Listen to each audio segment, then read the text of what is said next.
Hello hello আসসালামু আলাইকুম। কেমন আছেন সবাই?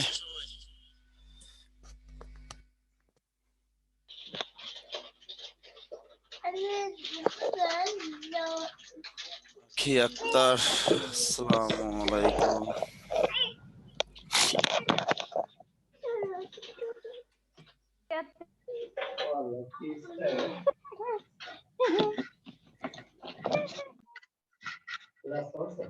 হ্যাঁ।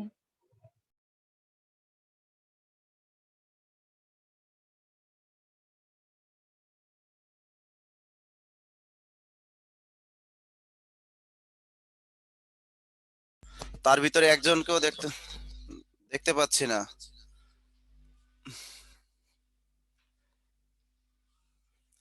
ওই তাড়াতাড়ি তাড়াতাড়ি তাড়াতাড়ি তাড়াতাড়ি।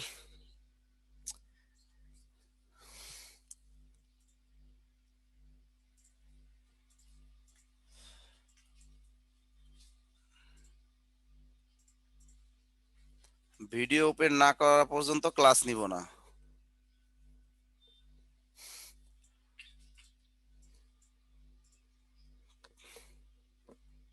মাত্র 2 জন 3 জন, আর আর আর কই? হ্যাঁ, ভিডিও ওপেন করেন। ক্লাস করতে বসছেন, ক্লাসে শিক্ষক টিচার সামনাসামনি থাকবে, নতুবা ক্লাস হবে না। যদি কেউ টয়লেটে বসে ক্লাস করতে চান, সে টয়লেটে বসে থাকেন। যদি কেউ লেপের ভিতরে ক্লাস করতে চান, লেপের ভিতরে থাকেন। বুঝছেন? তাড়াতাড়ি ক্লাস করবেন, যতক্ষণ ক্লাস করবেন ততক্ষণ আমার সামনে থাকবেন। আপনারা এরকম যদি করেন তাহলে কিন্তু হবে না, ক্লাস নেওয়া যাবে না। বুঝছেন? ক্লাস নিয়ে মজাও হবে না, ক্লাসও নেওয়া যাবে না।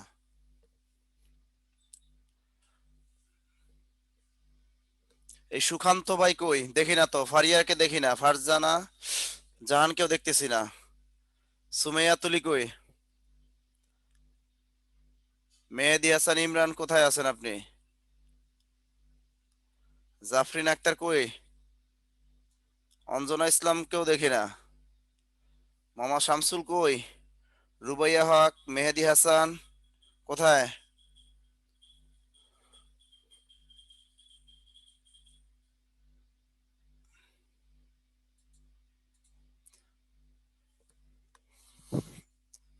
ফেসবুকে একটা গ্রুপ আছে, সেই গ্রুপে বললো যে 1000 যদি কমেন্ট না হয় তাহলে নাকি তারা কোনো কন্টেন্ট ক্লাসই নিবে না, এরকম টিচাররা ঘোষণা দিছে।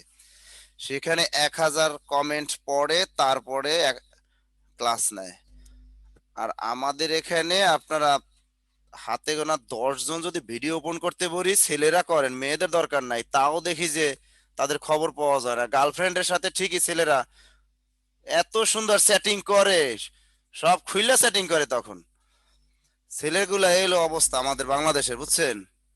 মেয়েরা ঠিক আছে, ভালো ভদ্র মানুষ, তাদের না খোলা, তাদের বার্ধক্য থাকতে, কিন্তু ছেলেগুলা কি করে যখন বলে এই দেখি তো বাবু, তখন কিন্তু ঠিকই ছেলেরা হ্যাঁ হ্যাঁ বাবু আমি আসি তো, তখন ছেলেরা ঠিকই ভিডিও ওপেন করে। আর নাসির স্যারের ক্লাসে ছেলেরা ভিডিও ওপেন করতে চায় না। তাই লজ্জা করে ছেলেদের, আমি বুঝি না কিছু। একজন ছেলেকেও দেখতেছি না যারা ভিডিও ওপেন করছে। এই মেহেদি হাসান ভাই অনেকক্ষণ পর আসছে। হ্যাঁ, ছেলেরা কই? আপনারা আসেন না কেন বলেন? ছেলেরা থাকবেন, ছেলেদের চাকরি দরকার, একেবারে অ্যাক্টিভ থাকবেন 2 ঘন্টা। সবাই খাতা কলম নেওয়া শুরু করেন।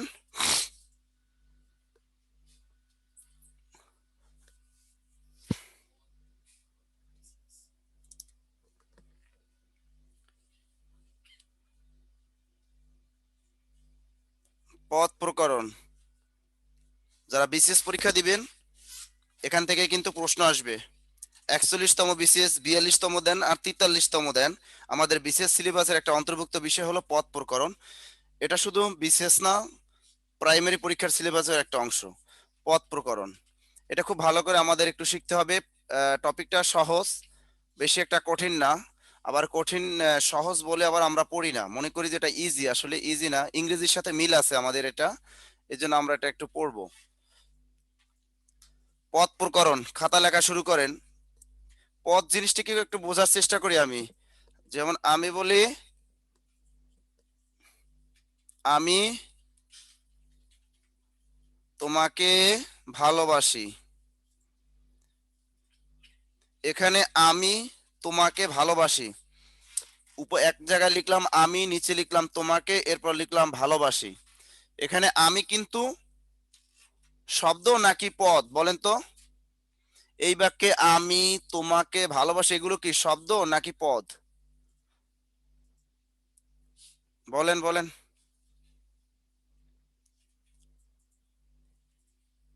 পদ না, এগুলো শব্দ। মেহেদী হাসানকে অসংখ্য ধন্যবাদ। এগুলো হলো শব্দ, এগুলো কিন্তু পদ না। এগুলো কি? এখানে আমি একটা হলো শব্দ, তোমাকেও একটা শব্দ, ভালোবাসিও একটা কি শব্দ। এগুলো কিন্তু পদ না। তাহলে পদ হতে হলে কি করা লাগবে? এগুলো বাক্যের ভিতরে ব্যবহার হওয়া লাগবে, অর্থাৎ বাক্যের ভিতরে এগুলোর ব্যবহার হতে হবে। তাহলে আমাদের যদি পদ হতে হয় তাহলে কি করতে হবে? এভাবে বাক্যে সাজাতে হবে। যেমন আমি তোমাকে ভালোবাসি, যদি আমরা এভাবে লিখি তাহলে এটা হয়ে যাবে পদ। এই বাক্যে আমি হলো একটি পদ, তোমাকেও হলো একটি পদ, ভালোবাসি হলো একটি পদ। তাহলে আমরা সংজ্ঞাটা কি শিখতে পারি? বাক্যে ব্যবহৃত,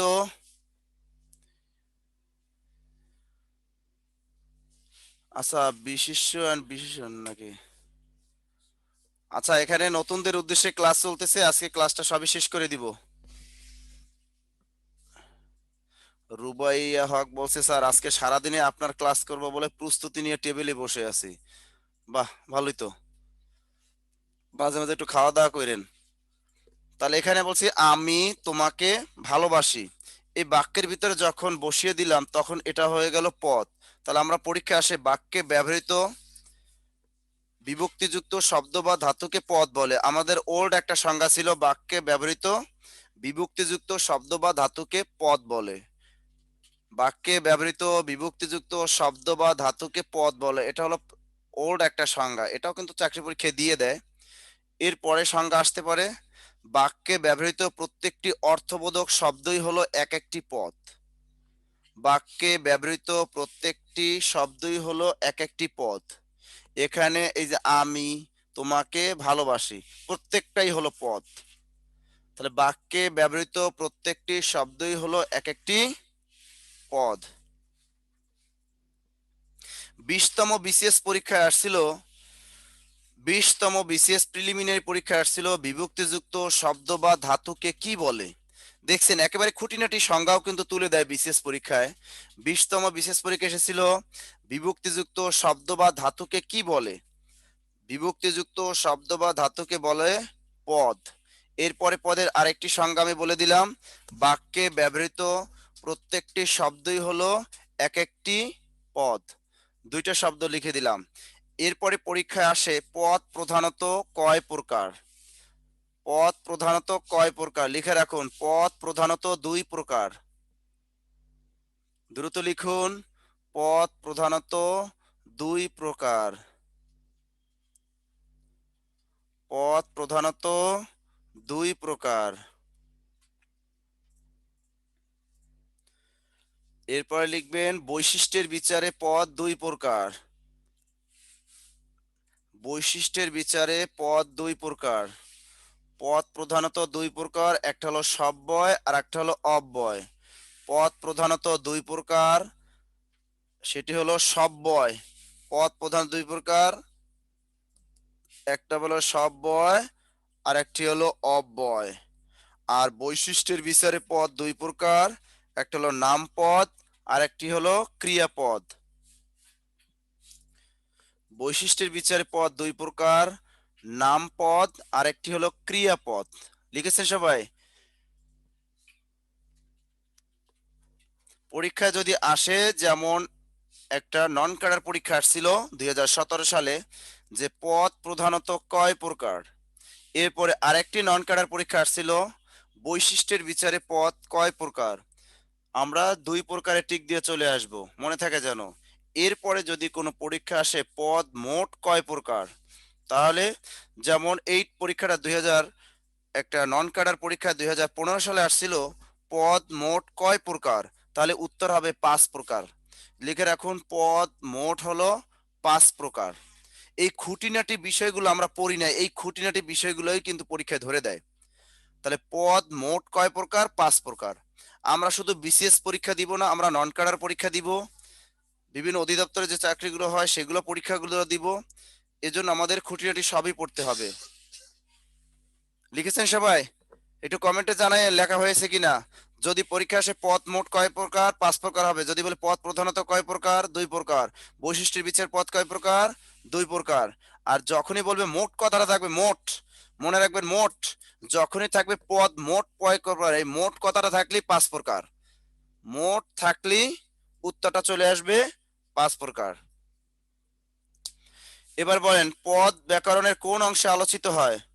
বলতে পারেন, পরীক্ষা যদি আসে পদ ব্যাকরণের কোন অংশে আলোচিত হয়? কে পারেন? পদ ব্যাকরণের কোন অংশে আলোচিত হয়? পদ ব্যাকরণের কোন অংশে আলোচিত হয় ভুলে গেছেন? রূপতত্ত্ব। এই মেহেদী হাসান বলছেন ধ্বনিতত্ত্ব, সুমাইয়া তুলি বলল বাক্যতত্ত্ব। লেখেন, স্টার দিয়ে লেখেন, পদ এবং পদ প্রকরণ আলোচিত হয় রূপতত্ত্বে। লেখেন পদ এবং পদ প্রকরণ, স্টার দিয়ে লেখেন পদ এবং পদ প্রকরণ আলোচিত হয় রূপতত্ত্বে। রূপতত্ত্বে বা শব্দতত্ত্ব, আগে লিখবেন রূপতত্ত্ব, পরে লিখবেন শব্দতত্ত্ব। আগে বউ পরে শালি, মনে থাকে জানো? আগে বউ পরে কি? শালি। এই জন্য লিখবেন পদ এবং পদ প্রকরণ আলোচিত হয় রূপতত্ত্ব বা শব্দতত্ত্বে, মনে থাকে জানো? ভুলেও শব্দতত্ত্ব কথাটা আগে বলবেন না, কারণ পরীক্ষায় আসে ক নম্বরে দিয়ে দেয় রূপতত্ত্ব, খ নম্বরে দিয়ে দেয় শব্দতত্ত্ব, তখন চিন্তা করে কোনটায় টিক দেবে, একটা দিলেই তো হয়। এরকম করা যাবে না। যখন দেখবেন এরকম কোনো কিছু দিয়ে দেয়, তখন সেক্ষেত্রে রূপতত্ত্বে আমরা টিক দিব। এই জন্য আমি কিন্তু বলে দিছি রূপতত্ত্ব বা শব্দতত্ত্ব। পদ এবং পদ প্রকরণ আলোচিত হয় রূপতত্ত্ব বা শব্দতত্ত্বে। এরপর স্টার দিয়ে লেখেন পদক্রম। পদক্রম এবং পদ পরিবর্তন, পদক্রম। এরপর স্টার দিয়ে লিখবেন পদক্রম এবং পদ পরিবর্তন। পদক্রম এবং পদ পরিবর্তন আলোচিত হয় বাক্যতত্ত্বে। পদক্রম এবং পদ পরিবর্তন আলোচিত হয় বাক্যতত্ত্বে। এই দুটো নিয়ে আমাদের কনফিউশন থাকে, এজন্য দুটো এক জায়গায় লিখে দিলাম যাতে মনে থাকে আপনাদের। পদক্রম এবং পদ পরিবর্তন আলোচিত হয় বাক্যতত্ত্বে। ভেরি ভেরি ইম্পর্টেন্ট দিয়া বক্স করে রাখেন এই দুইটা তথ্য। এই দুটি তথ্য একটু বক্স করে রাখেন, কারণ এই দুটি তথ্য কিন্তু আমাদের খুবই গুরুত্বপূর্ণ। তাহলে পদক্রম এবং পদ পরিবর্তন আলোচিত হয় বাক্যতত্ত্বে। বাক্যতত্ত্বের আরেক নাম কি? পদক্রম। বাক্যতত্ত্বের আরেক নাম পদক্রম। এখন পদ কয় প্রকার সেটা আমরা জানলাম, খুঁটিনাটি বিষয়টা। একবার আমরা শিখব যে বিশিষ্ট পদ। আমরা জানি, আমরা শিখেছি পদ মোট 5 প্রকার। 5 প্রকারের ভিতরে প্রথমে আছে বিশিষ্ট পদ, নাউন। এই বিশিষ্ট পদটা একটু শিখি, একটু সহজভাবে। বাংলার ক্ষেত্রে বিশিষ্ট পদ চেনার উপায় হলো,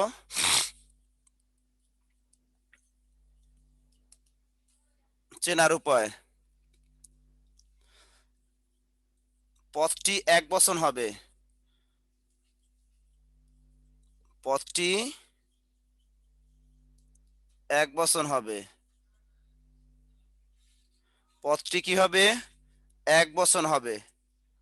অর্থাৎ যে শব্দটা থাকবে সেটা কি হবে? বহু বচন হবে না, হবে কি? এক বচন। এবং যেটি একটি ছাড়া আর নেই, অধিকাংশ ক্ষেত্রে থাকতেও পারে। এবং যেটি একটি ছাড়া পৃথিবীতে আর নেই, যেটি পৃথিবীতে একটি ব্যতীত আর নেই।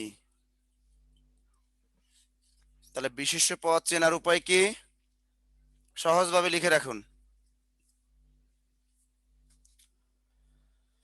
শব্দটি বহু বচন হবে না, অর্থাৎ এক বচন হবে, এবং যেটি একটি ছাড়া আর নেই সেটি হলো আমাদের বিশেষ্য পদ। আমরা ছোটবেলা থেকে পড়ে আসছি যে কোনো কিছু নামকেই নাউন বলে, আমরা পড়েছি না যে কোনো কিছু নামকেই কি বলে, নাউন বলে। নবম দশম শ্রেণীর বইটা একটু চোখ বুলিয়ে নেবেন, এখান থেকে প্রশ্ন কিন্তু ধরে, যেমন কোনো স্থানের নাম হতে পারে, কোনো ব্যক্তির নাম হতে পারে, কোনো বস্তুর নাম হতে পারে, কোনো পাহাড় পর্বতের নাম হতে পারে, কোনো গ্রন্থের নাম হতে পারে, সমুদ্রের নাম হতে পারে, কোনো নদ নদীর নাম হতে পারে, এগুলোকে বলা হয়, কোনো নির্দিষ্ট প্রাণীর নাম হতে পারে, সেগুলো হলো বিশেষ্য পদ। সেগুলো কি বলা হয়? বিশেষ্য। সহজ কথা, কোনো কিছুর নাম কি বলা হয়? বিশেষ্য পদ। স্টার দিয়ে লেখেন, বিশেষ্য পদ হলো 6 প্রকার।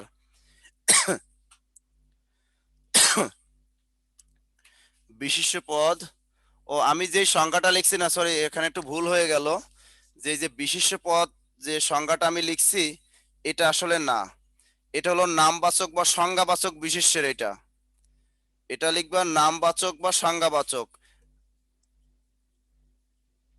বিশেষ্য পদ, বিশেষ্য পদ 6 প্রকার। একটু খাতায় সংশোধন করতে হবে, বিশেষ্য পদ 6 প্রকার। এর ভিতরে বিশেষ্য পদের সংজ্ঞাটা শুধু লিখে রাখুন, যে কোনো কিছুর নামকে নাউন বলে বা কোনো কিছুর নাম বুঝাবে, সেটাই হলো বিশেষ্য পদ। এর সংজ্ঞা কখনোই আসবে না। এর ভিতরে যে প্রকারভেদ আছে 6 নম্বর, সেটা হলো সংজ্ঞা বা নামবাচক বিশেষ্য। সংজ্ঞা বা নামবাচক বিশেষ্য। ইংরেজিটা ব্র্যাকেটে লিখে রাখুন, প্রপার নাউন। অধিকাংশই ইংরেজির সাথে মিলে যাবে, প্রপার নাউন, তাহলে বুঝতে সুবিধা হবে। সংজ্ঞা বা নামবাচক বিশেষ্য, এটা চেনার উপায় হবে হলো পদটি এক বচন হবে, আর যেটি পৃথিবীতে একটি ছাড়া আর নেই। একটু ঘুরিয়ে লেখেন, যে প্রথমে লিখবেন বিশেষ, আমরা যেহেতু পদ 5 প্রকার শিখতেছি, তার ভিতরে 1 নম্বরে বিশেষ্য পদ, তাই কোনো কিছু নামকে বিশেষ্য পদ লেখে শর্টকাটে লিখে রাখুন, বিশেষ্য পদ। আর বিশেষ্য পদের যে প্রকারভেদ সেটা আসতে পারে পরীক্ষায়, বিশেষ্য পদ কত প্রকার বাংলায়, সেটি হলো 6 প্রকার।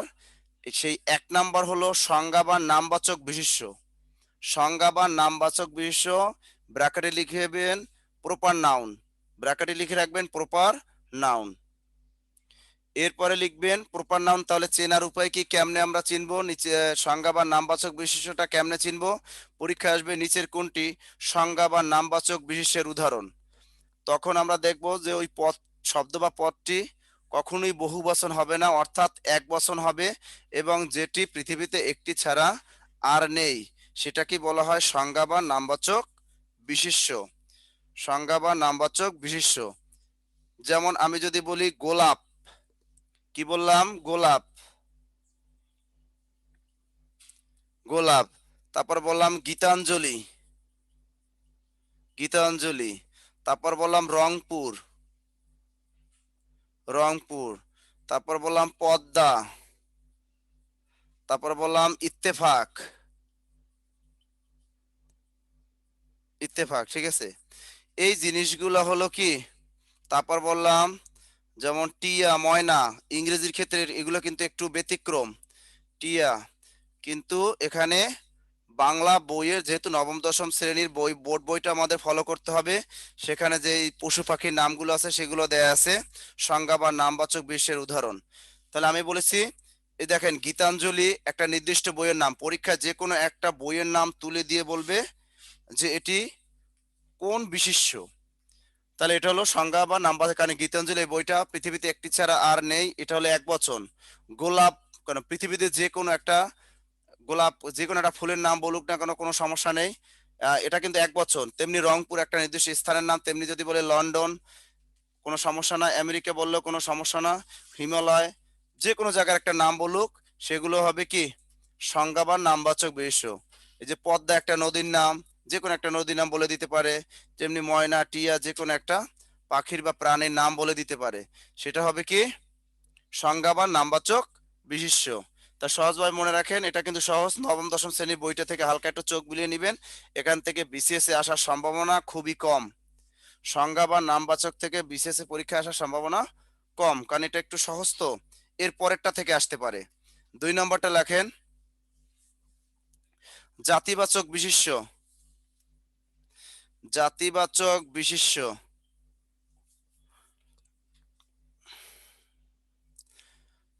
2 নাম্বার লিখবেন জাতি বা শ্রেণীবাচক বিশেষ্য।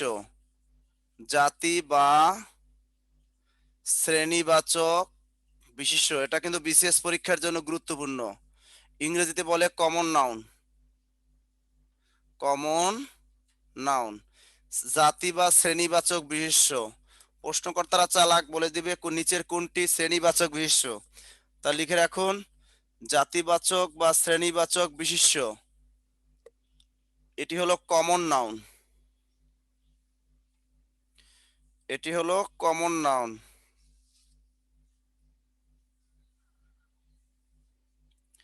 তাহলে এইটা চিনবো কিভাবে? এটা আপনার ইংরেজিতে সুমন স্যার আপনাদের যেভাবে শিখিয়েছে সেম জিনিস কিন্তু এটা।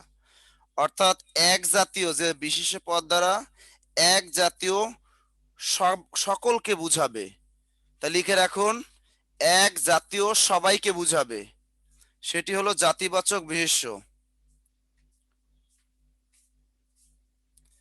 কোনো এক জাতীয় প্রাণী বা পদার্থের সাধারণ নামের সবাইকে বুঝাবে। তাহলে এক জাতীয় প্রাণী বা পদার্থের নামের সকলকে বা সবাইকে বুঝাবে একেবারে, সেটি হলো জাতিবাচক বিশেষ্য।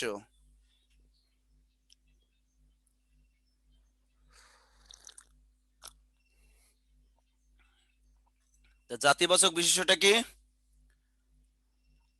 এই তো সাধারণ নাম, মানে এক জাতীয় সবাইকে বুঝাবে একেবারে।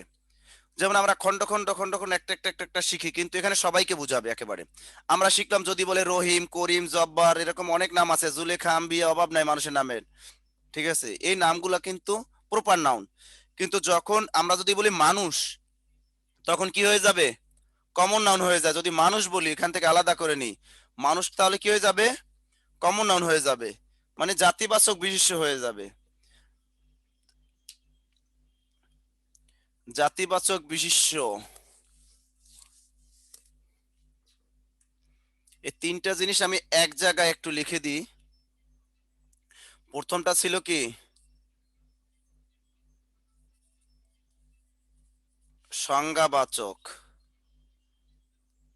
সংজ্ঞা বা নামবাচক। এরপরে হলো জাতিবাচক বা শ্রেণীবাচক, এরপর হলো সমষ্টিবাচক। এই তিনটা জিনিসটা এক জায়গায় যদি আমরা শিখি তাহলে ইজি মনে হবে। যদি আমি বলি মানুষ, তাহলে মানুষ কি? জাতিবাচক। তা 3 নম্বর হলো সমষ্টিবাচক। 3 নম্বরে কি? সমষ্টিবাচক। তা সমষ্টিবাচক কোনটা? এই মানুষ থেকে যদি আমি কোনো কিছু নিয়ে, আলাদা কিছু সংখ্যক মানুষ নিয়ে যদি নির্দিষ্ট কিছু,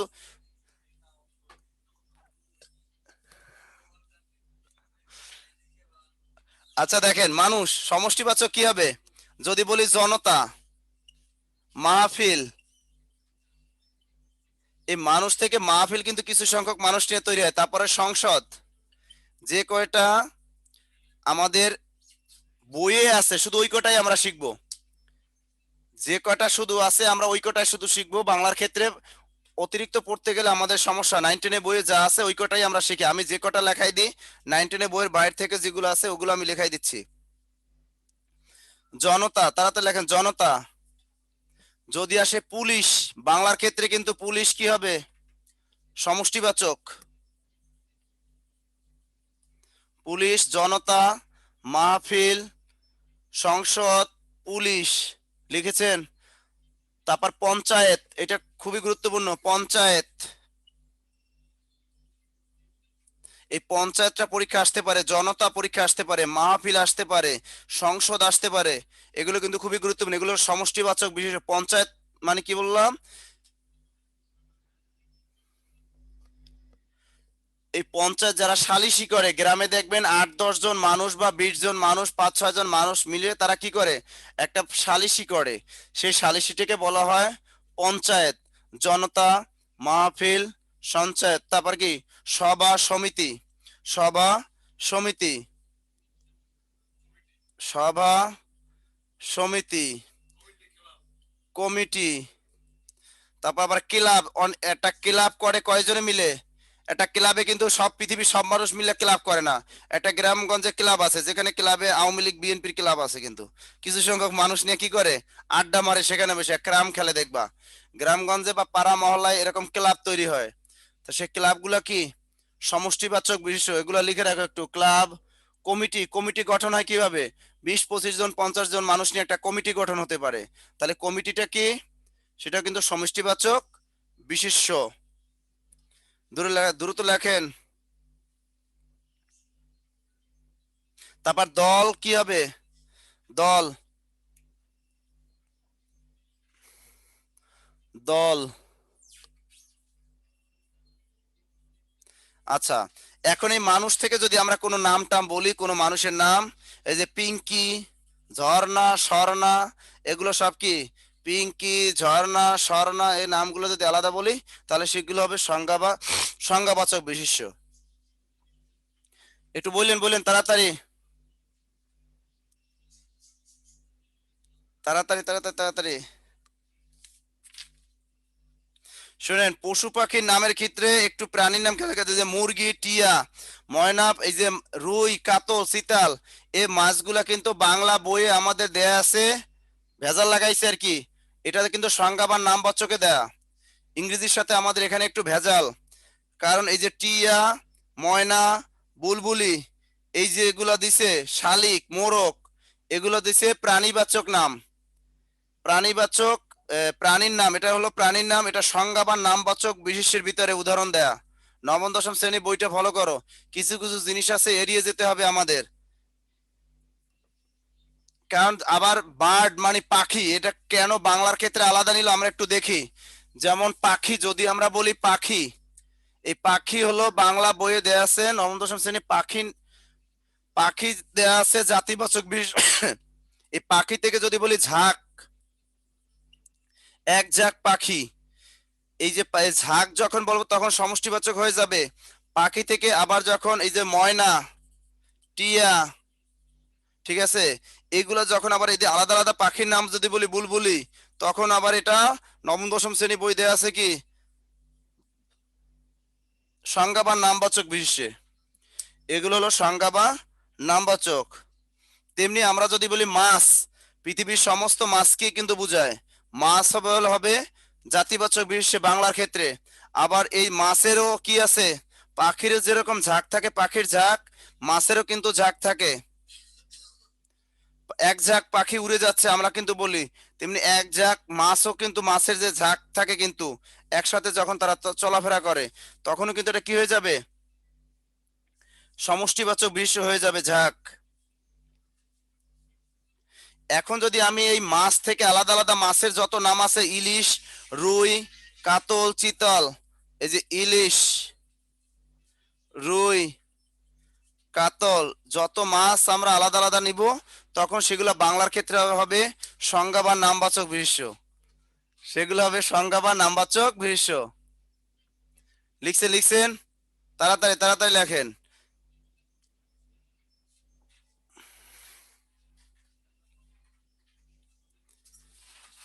আর একজনে বলছে স্যার টেবিল চেয়ার, আমি টেবিল চেয়ার কি পড়াইছি এত তাড়াতাড়ি? রিয়াজুল জান্নাত বলতেছে স্যার টেবিল চেয়ার কি হবে, টেবিল চেয়ার কি আমি এখনো পড়াইছি? টেবিল চেয়ারে গেছি, আমি তো মাছ ধরতেছি, মাছ খাইতেছি, পশু পাখি ধরতেছি, পাখি জবাই করতেছি, আমি কি টেবিল টেবিল চেয়ার পড়াইছি এখনো? তার আগে এরা কমেন্ট লেখা শুরু করছে টেবিল চেয়ার কি হবে, টেবিল চেয়ার তো পড়াইতেই পারলাম না। এরা এক ধাপ এগিয়ে যাচ্ছে। আচ্ছা, একটু সহজভাবে বুঝে নিচ্ছেন তো এগুলো? তাহলে পাখি গেল, মাছ গেল, এরপরে যদি বই থাকে, মানে বই বললে তাহলে জাতিবাচক হবে বই। এই বই থেকে নির্দিষ্ট আমি বলেছিলাম গীতাঞ্জলি, অগ্নিবীণা, এই আলাদা আলাদা যদি বই বলে, তাহলে একটা একটা নাম বলে, তাহলে সংজ্ঞা বা নামবাচক বিশেষ্য হয়ে যাবে। আর যখন বই বলবে পৃথিবীর সমস্ত বইকে বোঝায়। আবার বই থেকে কিছু সংখ্যক বই নিয়ে কি তৈরি হয়, লাইব্রেরি, কিছু সংখ্যক বই নিয়ে তৈরি হয় লাইব্রেরি। তাহলে পরীক্ষায় যদি এটা আসে, লাইব্রেরি কি, এটা হলো সমষ্টিবাচক বিশেষ্য। লাইব্রেরিটা কি হবে, লাইব্রেরি হবে সমষ্টিবাচক বিশেষ্য।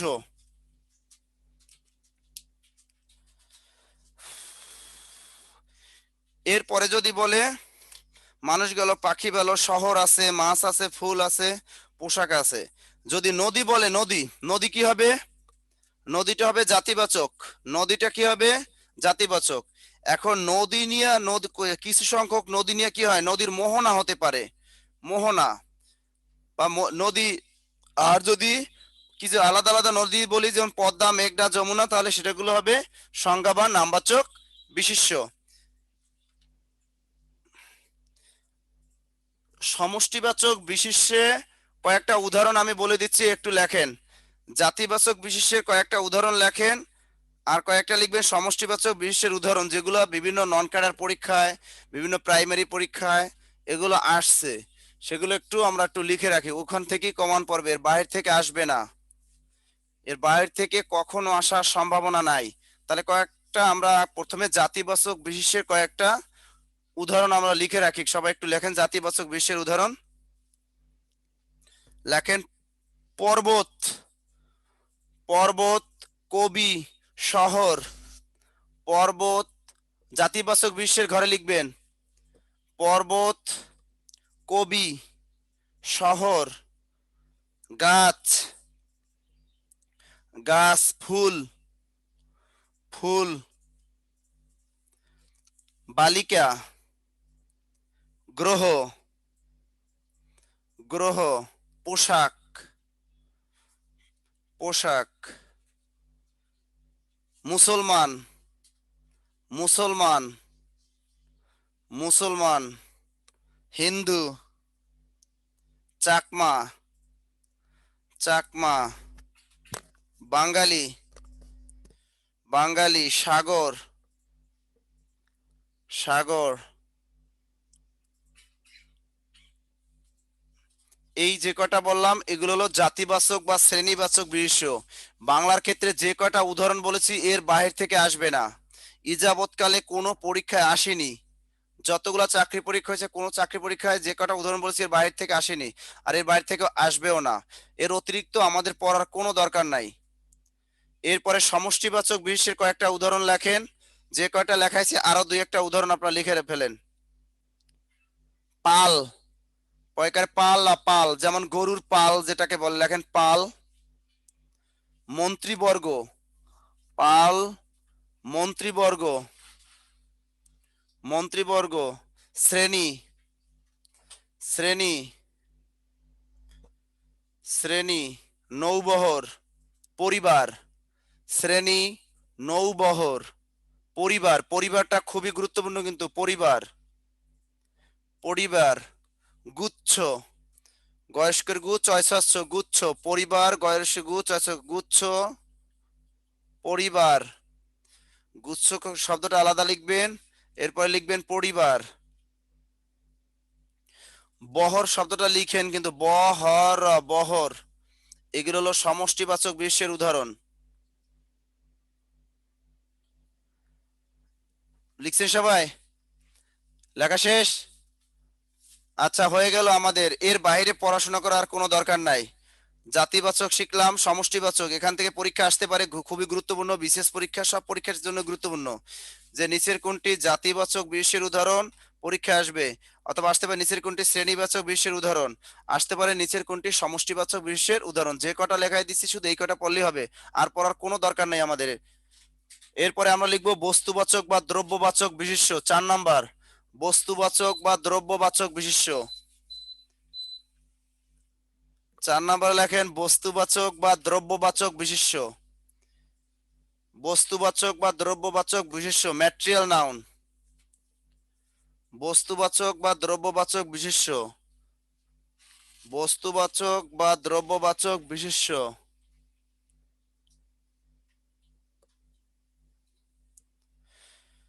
লিখছেন? হ্যাঁ, পুলিশ সমষ্টিবাচক হবে, পুলিশ সমষ্টিবাচক হবে, ঠিক আছে। এরপরে বস্তুবাচক বা দ্রব্যবাচক বিশেষ্য ইংরেজিতে বলে ম্যাটেরিয়াল নাউন। ইংরেজির সাথে হুবহু মিল আছে এটা, ইংরেজিতে বলে ম্যাটেরিয়াল নাউন। এটা পরীক্ষায় আসে না। তারপরে দুই একটা বলতেছি, একটু বলতেছি হালকায়। স্যার কাউ এর ব্যাপারটা বলেন স্যার, বাংলার ক্ষেত্রে কাউ বা গরু এটা জাতিবাচক বিশেষ্য। বাংলার ক্ষেত্রে গরু বা কাউ হলো জাতিবাচক বিশেষ্য বাংলার ক্ষেত্রে। এটা হলো জাতিবাচক। গরু যদি আসে বাংলায় আমরা টিক দিয়ে আসবো কিসে? জাতিবাচক বা শ্রেণীবাচক বিশেষ্য। ফেরদৌস হোসেন বুঝতে পেরেছেন ভাইয়া? স্যার কাউ এর ব্যাপারটা একটু বলেন, বলে দিলাম। বাংলা যদি আসে গরু, এটি কোন বাচক বিশেষ্য? তাহলে হবে জাতিবাচক বা শ্রেণীবাচক বিশেষ্য। আর যদি কয় বলদ গরু, গাই গরু, তাহলে বাংলার ক্ষেত্রে কিন্তু ওটা আবার সংজ্ঞা বা নামবাচকে চলে যাবে। পিঙ্ক কালার গরু আছে না, ওগুলো আছে কালো গরু, পিঙ্ক কালার গরু আছে তো এরকম। খারাশি শিং, শিং ছাড়া গরু, শিঙালা গরু, অনেক অনেক কালারের আছে গরু। এগুলো যদি বাংলায় আসে, জীবনেও আসবে না, তাহলে সেটা হবে সংজ্ঞা বা নামবাচক। লাল্লু, মহেশ, গরুর আলাদা আলাদা নাম আছে, তাহলে সেগুলো হবে সংজ্ঞা বা নামবাচক। ওগুলো আসবে না, ফাও হাজারে পরে লাভ নাই। শুধু পরীক্ষা যদি আসে গরু, তাহলে আমরা সংজ্ঞা বা নামবাচকে টিক দিয়ে চলে আসবো। তাহলে আমরা বস্তুবাচক বা দ্রব্যবাচক বিশেষ্য লিখছেন, অবলিক দিয়ে লেখেন পরিমাণবাচক বিশেষ্য। পরিমাণ, তিনটা বিষয় হবে এখানে, বস্তুবাচক বা দ্রব্যবাচক, আর একটি হলো পরিমাপবাচক বা পরিমাণবাচক। এটাকে পরিমাপবাচক বলে। প্রশ্নকর্তারা চালাক, বলবে নিচের কোনটি পরিমাণবাচক বিশেষ্যের উদাহরণ, নিচের কোনটি পরিমাপবাচক বিশেষ্যের উদাহরণ, নিচের কোনটি বস্তুবাচক বিশেষ্যের উদাহরণ, নিচের কোনটি দ্রব্যবাচক বিশেষ্যের উদাহরণ। জিনিস কিন্তু একই জিনিস। সহজ কথায় এই জিনিসগুলা কোনগুলা? যেগুলা কোনো সংজ্ঞা দ্বারা গোনা যায় না, মানে গোনানো করা যাবে না, ওজন বা পরিমাপ করা যাবে। আমরা ম্যাটেরিয়াল নাউন ইংরেজিতে শিখেছি যে নাউনগুলো কোনো গণনা করা যায় না, ঠিক আছে, সেগুলো কি ম্যাটেরিয়াল নাউন। ওজন বা পরিমাপ করা যায়। যেমন আপনারা বলেন তো, তৈল, চিনি, পানি, চাল, চেয়ার, টেবিল, স্বর্ণ, এগুলা লিখে রাখুন একটু, এগুলো সহজ পারবেন। অ্যাসিড, অ্যাসিড, দুধ, লবণ, চিনি, মাটি, চাল, পানি, এগুলো ঠিক আছে। এগুলো পরীক্ষায় কখনো আসেনি, এ যাবৎকালে আর আসবেও না। সহজ কথা, এটা চেনার উপায় কি? প্রাণহীন বস্তু যেটি চলাফেরা করতে পারে না। এটা চেনার উপায় হলো প্রাণহীন বস্তু আর বস্তুটি চলাফেরা করতে পারে না। ওখানে একটা স্টার দিয়ে লিখে রাখুন, প্রাণহীন বস্তু এবং বস্তুটি চলাফেরা করতে পারবে না। প্রাণহীন বস্তু, বস্তুটি নিজে নিজে চলাফেরা করতে পারে না। অনেকের মনে প্রশ্ন জাগে, স্যার পানি তো চলাচল করতে পারে। পানি নিজে কিন্তু চলাচল করতে পারে না, চন্দ্র সূর্যের আকর্ষণে সে এক জায়গা থেকে আরেক জায়গায় দৌড়ায়। তেমনি চেয়ার, টেবিল, এই যে আমরা যেগুলো বললাম, স্বর্ণ, অ্যাসিড, এগুলোকে বলা হয় কি? বস্তুবাচক বা দ্রব্যবাচক বিশেষ্য। প্রাণহীন বস্তু চেনার উপায় হলো প্রাণহীন বস্তু, যে বস্তুটি চলাফেরা করতে পারে না। হয়ে গেল স্যার? নবম দশম শ্রেণীর বইয়ে বস্তুবাচক বিশেষ্যের উদাহরণ আছে, এটা ভেজাল আছে। নবম দশম শ্রেণী নতুন বইটা কিনে নিবা। নতুন 2021 সালে সংশোধিত পরিমার্জিত একটা, আমাদের আগের যে নবম দশম শ্রেণীর বইয়ে অনেক ভুল আছে, এই ভুলগুলা সংশোধন করার জন্য 2021 সালে বাজারে একটা নতুন বই বের হয়েছে। সেই বইটা একটু আমাদের কিনতে হবে সবার। নবম দশম শ্রেণীর বোর্ড বই, লেখা আছে যে নবম দশম শ্রেণী ব্যাকরণ নির্মিতি, বইটার নাম লেখা কি? নবম দশম শ্রেণীর ব্যাকরণ নির্মিতি, 2021 সালে সংশোধিত ও পরিমার্জিত। এই বইটা একটু কিনে নিবেন, বুঝছেন? এটা একটু কিনে নিবেন। বই কিন্তু হবে না, বই হবে শ্রেণীবাচক, কারণ বই বলতে পৃথিবীর সমস্ত বইকে বুঝাচ্ছে, এটা কমন নাউন হবে, ওটা জাতিবাচক হবে বই। হ্যাঁ স্যার, বোর্ড বই, হ্যাঁ বোর্ড বই। এই নবম দশম শ্রেণী বোর্ড বই যাদের কাছে পুরাতন গুলো আছে, এগুলো আর কাজে লাগবে না। নতুন 2021 সালে একটা বের হয়েছে, এটা একেবারে সংশোধিত পরিমার্জিত। এত বছর পর একটা নবম দশম শ্রেণীর বই বের হইলো, এইটা বইটা এখনো আমি হাতে পাই নাই। আপনারা পাইলে একটু জানাইয়েন। আপনাদের ভাই যারা যারা 9-10-এ পড়ে, স্কুল কলেজই তো খুলে না, ওরা কই বই পাইবো আল্লাহ জানে। যাই হোক, স্কুল কলেজ থেকে দিতে পারে, অথবা লাইব্রেরিতে খোঁজ নিয়েন। বোর্ড বই বিক্রি করে না, সবই বিক্রি করে বাংলাদেশে। কে কইছে বিক্রি করে না? মানুষ বউ বিক্রি করে, তারপর তো বই বিক্রি করবে না, এটা কোনো কথা? হ্যাঁ, এটা কোনো কথা? বউ বিক্রি করে দেয় মানুষে, তারপর বই। হেডমাস্টার, টিচাররা ওরকম লাইব্রেরিতে অ্যাভেলেবেল বই বিক্রি করা যায়, অভাব আছে। আপনি নীলক্ষেত আসেন না, দেখবেন যে পাঠ্যপুস্তক কোন বই লাগবে, 6, 7, 8, 9, 10 সব বই পাবেন নীলক্ষেত। এই জন্য বলি যে বই আর বউ এখন দুইটাই মার্কেটে পাওয়া যায়, বুঝছেন? দুইটাই পাওয়া যায়। অথচ আগে সরকার বলতো এই বই বাজারে পাওয়া যাবে না, বউ বাজারে পাওয়া যাবে না। আর এখন দেখি বইও পাওয়া যায়, বউ পাওয়া যায়। আচ্ছা, গেল সমষ্টিবাচক দ্রব্যবাচক গেল। এরপরে কি শিখবো? ভাববাচক বিশেষ্য। এবার লেখেন 5 নাম্বার, ভাববাচক বিশেষ্য, ভেরি ভেরি ইম্পর্টেন্ট। ভাববাচক বিশেষ্য ভেরি ভেরি ইম্পর্টেন্ট। ভাববাচক বিশেষ্য, এখান থেকে বিসিএস পরীক্ষা আসতে পারে। ভাববাচক বিশেষ্য ইংরেজিতে বলা হয় ভার্বাল নাউন। ইংরেজিতে বলা হয় ভার্বাল নাউন, বাংলায় বলে ভাববাচক বিশেষ্য।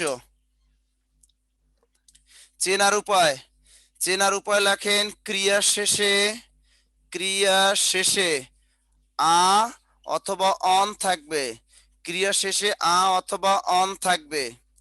দ্রুত লেখেন ক্রিয়া শেষে আ অথবা অন থাকবে। চেনার উপায়, পরীক্ষার হলে কেমনে চিনবেন এটা ভাববাচক বিশেষ্য?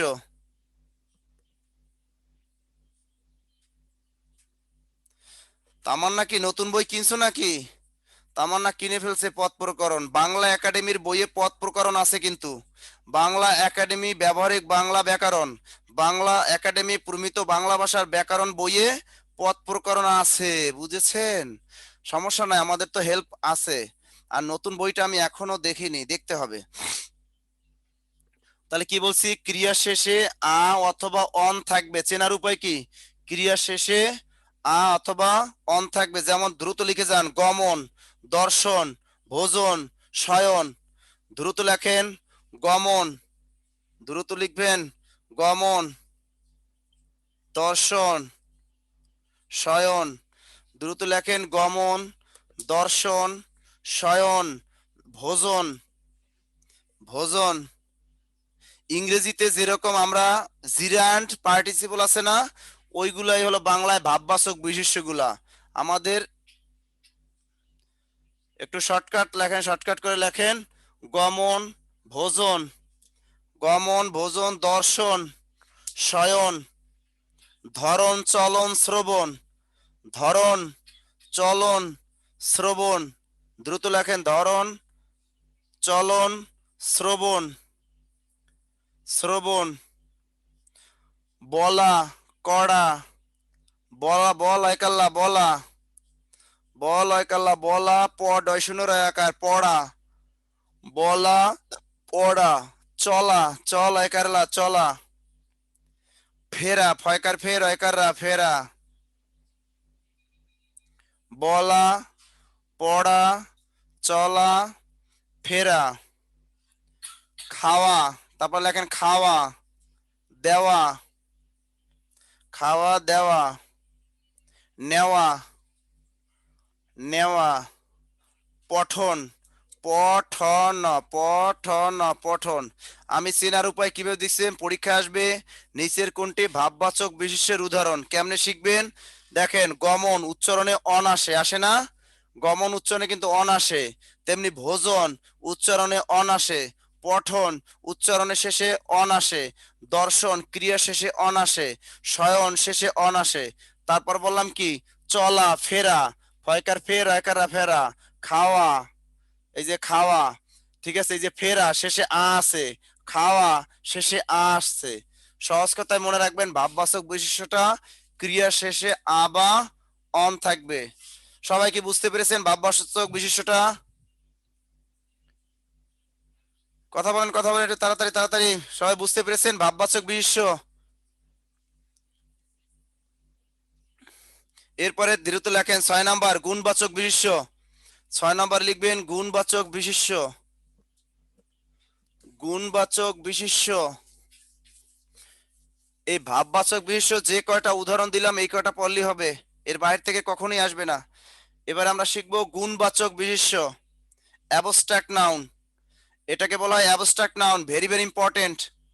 গুণবাচক বিশিষ্ট্য ব্র্যাকেটে লিখে রাখুন অ্যাবস্ট্রাক্ট নাউন, খুবই গুরুত্বপূর্ণ, ভেরি ভেরি ইম্পর্টেন্ট, খুবই গুরুত্বপূর্ণ, খুবই গুরুত্বপূর্ণ। লিখেছেন? জি স্যার, কাকুলি আবেদিন বলছে স্যার কেমন আছেন? কাকুলি আবেদিন, এতক্ষণ ক্লাস নিলাম, এখন আইসা বলেন স্যার কেমন আছেন? দেখছেন? সে কাকলি আবেদিন ঘুম থেকেই উঠছে এখন। লিখছেন লিখছেন? আচ্ছা, অ্যাবস্ট্রাক্ট নাউন কি? এটা আমরা সবাই জানি। ধরা ছোঁয়া যায় না, চোখে দেখা যায় না, জাস্ট ফিলিংস। কি এটা? কি ফিলিংস?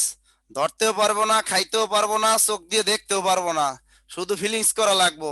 সেটার নাম কি? Abstract noun. বুঝতে পারছেন?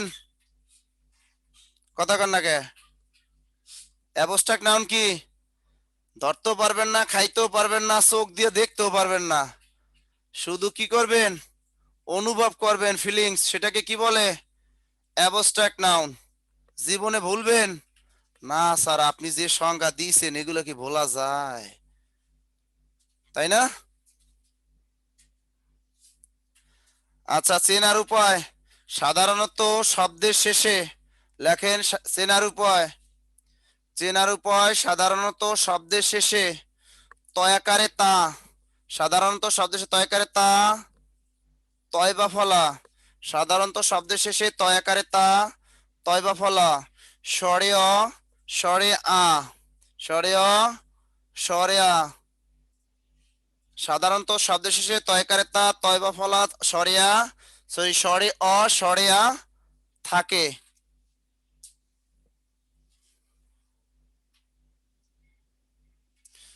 লিখছেন?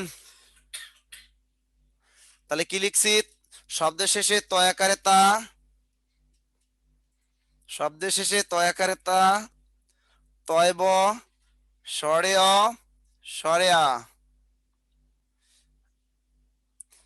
শব্দের শেষে তয় ব, স্বরে অ, স্বরে আ, এইগুলা থাকবে। সাধারণত শব্দের শেষে কি থাকবে?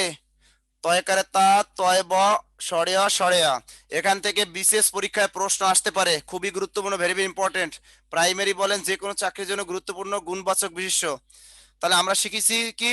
যে অ্যাবস্ট্রাক্ট নাউন যেটা ধরা ছোঁয়া যাবে না, চোখে দেখা যাবে না, জাস্ট ফিলিংস, সেটা হলো অ্যাবস্ট্রাক্ট নাউন। তারপরে অনেক সময় মানে পরীক্ষা হলে ধরা যায় না, কারণ এগুলো দেখতে মনে হয় অ্যাডজেক্টিভের মতো, বিশেষণ পদের মতো মনে হয় আর কি এগুলো দেখলে। এই জন্য একটু সমস্যায় পড়তে হয়। তো আমরা লিখছি সাধারণত শব্দে তয়কার তা থাকতে পারে, তয় বা ফলা থাকতে পারে, স্বরে অ থাকতে পারে, স্বরে আ থাকতে পারে। তাহলে সেগুলো কি? Abstract noun. লিখছেন?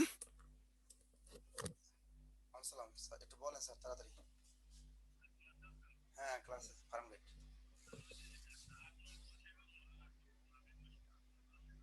না না, 8 9 10 11 তো ইসে হেড অফিসে ক্লাস। হ্যাঁ, এই আগামী মাসে ফেব্রুয়ারি মাসে 9 10 11 12 হেড অফিসে। 9 10 11 12। আচ্ছা আচ্ছা।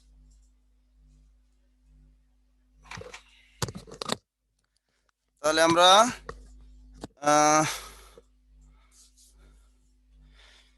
কি জানি সে পড়াইতেছিলাম, অ্যাবস্ট্রাক্ট নাউন না? আচ্ছা, অ্যাবস্ট্রাক্ট নাউনের উদাহরণগুলো লিখে যান। যেমন উদাহরণ লেখেন, লেখেন মধুরতা। উদাহরণগুলো সবগুলো লেখেন, পরে আমি বুঝিয়ে দিচ্ছি। সব যতগুলো উদাহরণ বলবো লিখতে থাকবেন। মধুরতা। স্যার নতুন বইয়ে ভাববাচক বিশেষ্য না দিয়ে ক্রিয়া বিশেষ্য দিছে। সমস্যা কি? ভাববাচক বিশেষ্য আর ক্রিয়া বিশেষ্য তো একই। আমি দেখি আজকে বইটা আনতে পারি কিনা, এখানে খুঁজে পাই কিনা, দেখতে হবে। আচ্ছা, যাই হোক, ভাববাচক বিশ্ব এটা আমি আপাতত এখন শেখেন। নতুন বইটা আমি এখনো হাতে পাইনি, আমি ফেসবুকে দেখেছি। কারণ এই নতুন বইটা যারা লিখছে নবম দশম শ্রেণী, এই বইয়ের ভিতরে একজন রাইটার আছে যে আমার ডিপার্টমেন্টের ছোট ভাই। আমার ডিপার্টমেন্টের ছোট ভাই, আমার 1 ইয়ার জুনিয়র। ও ফেসবুকে দিছে যে ভাই এই বইটা কিন্তু নতুন সংস্করণ করা হয়েছে 9 10-এর, এর বইটা কিন্তু আমি আছি সম্পাদনায়। পরে আমি ওই বইটা পিক দেখলাম, আমার কাছে মেসেঞ্জার পাঠিয়েছে, কিন্তু বইটা আমি এখনো হাতে পাইনি। যাই হোক, দেখি আমি। লেখেন ভাববাচক বিশিষ্টটা লেখেন, উদাহরণগুলো লেখেন একটু দ্রুত। কি কি বললাম? তারল্য, তারল্য, তিক্ততা, তারল্য, তিক্ততা, তাকে তার লয়জা ফলা, তারল্য, তিক্ততা, মধুরতা, তারুণ্য, তারুণ্য, তাকে তার রয়রস্যকার মুদ্রণয় জফলা, তারুণ্য, তারুণ্য, সততা, দারিদ্র, সততা, দারিদ্র, সততা, দারিদ্র, সততা, দারিদ্র,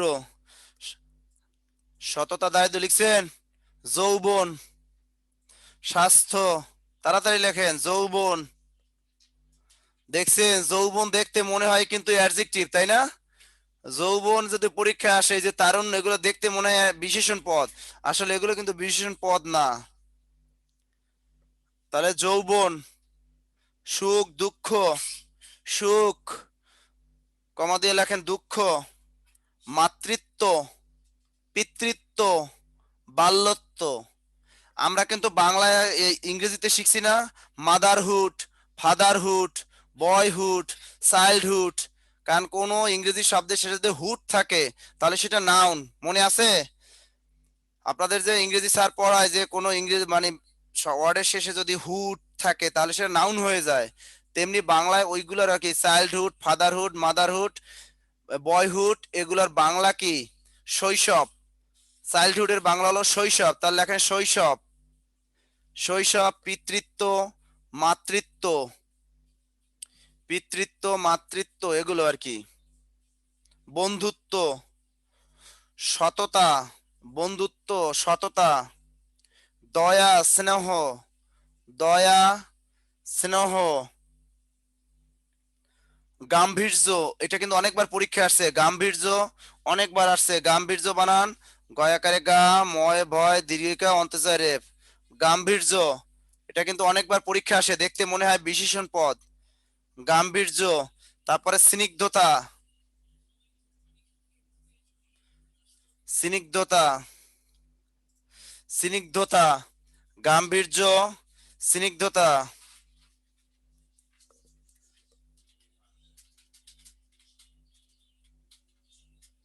স্নিগ্ধতা, দন্তস্বর নিচে ন, স্নিগ্ধতা,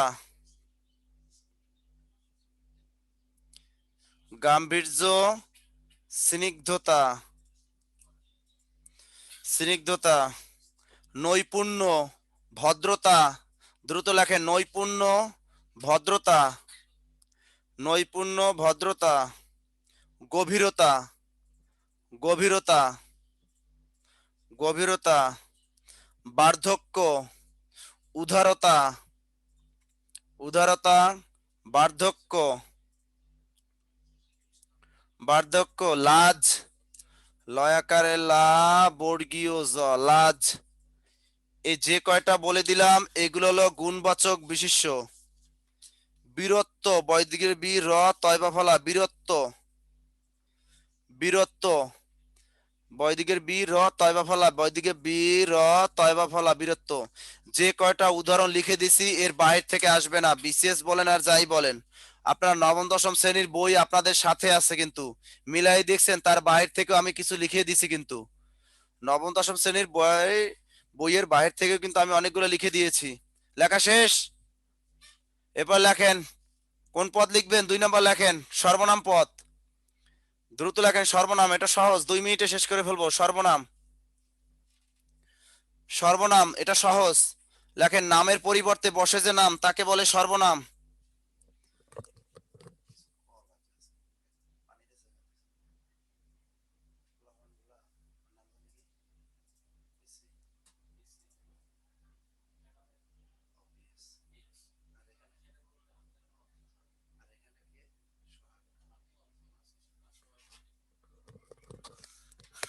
লিখছেন নামের পরিবর্তে বসে যে নাম তাকে বলে সর্বনাম। মনে মনে হাসতেছেন অনেকে যে স্যার এটা আবার কই পাইলেন সংজ্ঞা। আমরা তো ছোটবেলা থেকে পড়ে আসছি যে বিশেষ্যের পরিবর্তে যে ওয়ার্ড বসে বা নাউনের পরিবর্তে যে ওয়ার্ড বসে তাকে শিখছি প্রোনাউন।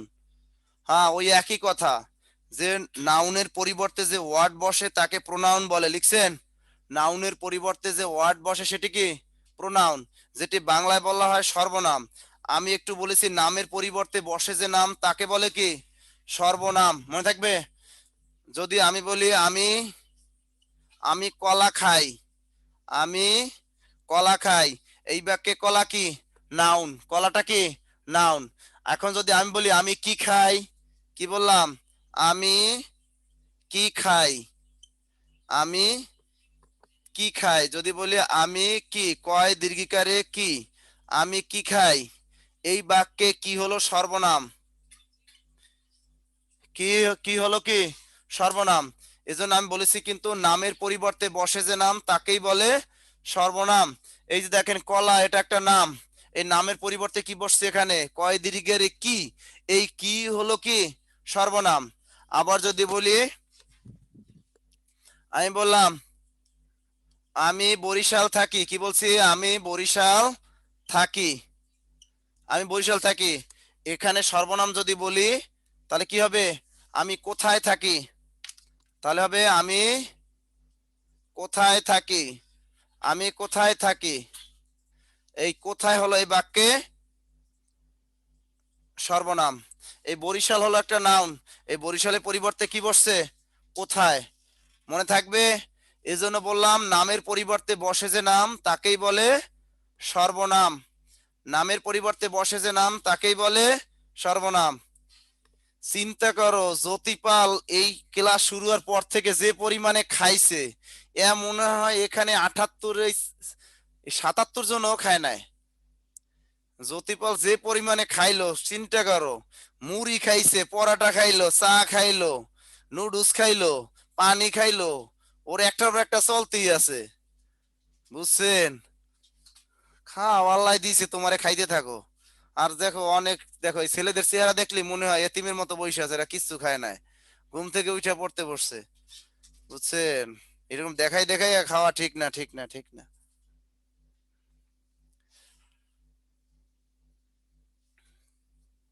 হ্যাঁ, আয়েশা সিদ্দিকী বলছে স্যার কখন কি এবং কি জোর দিয়ে বলা, হ্যাঁ ওই কখন কখন আছে জোর দিয়ে, তুমি কি যাবে, ওটা ইয়েস আর নো এর ব্যবহার ক্ষেত্রে হয়ে যায়।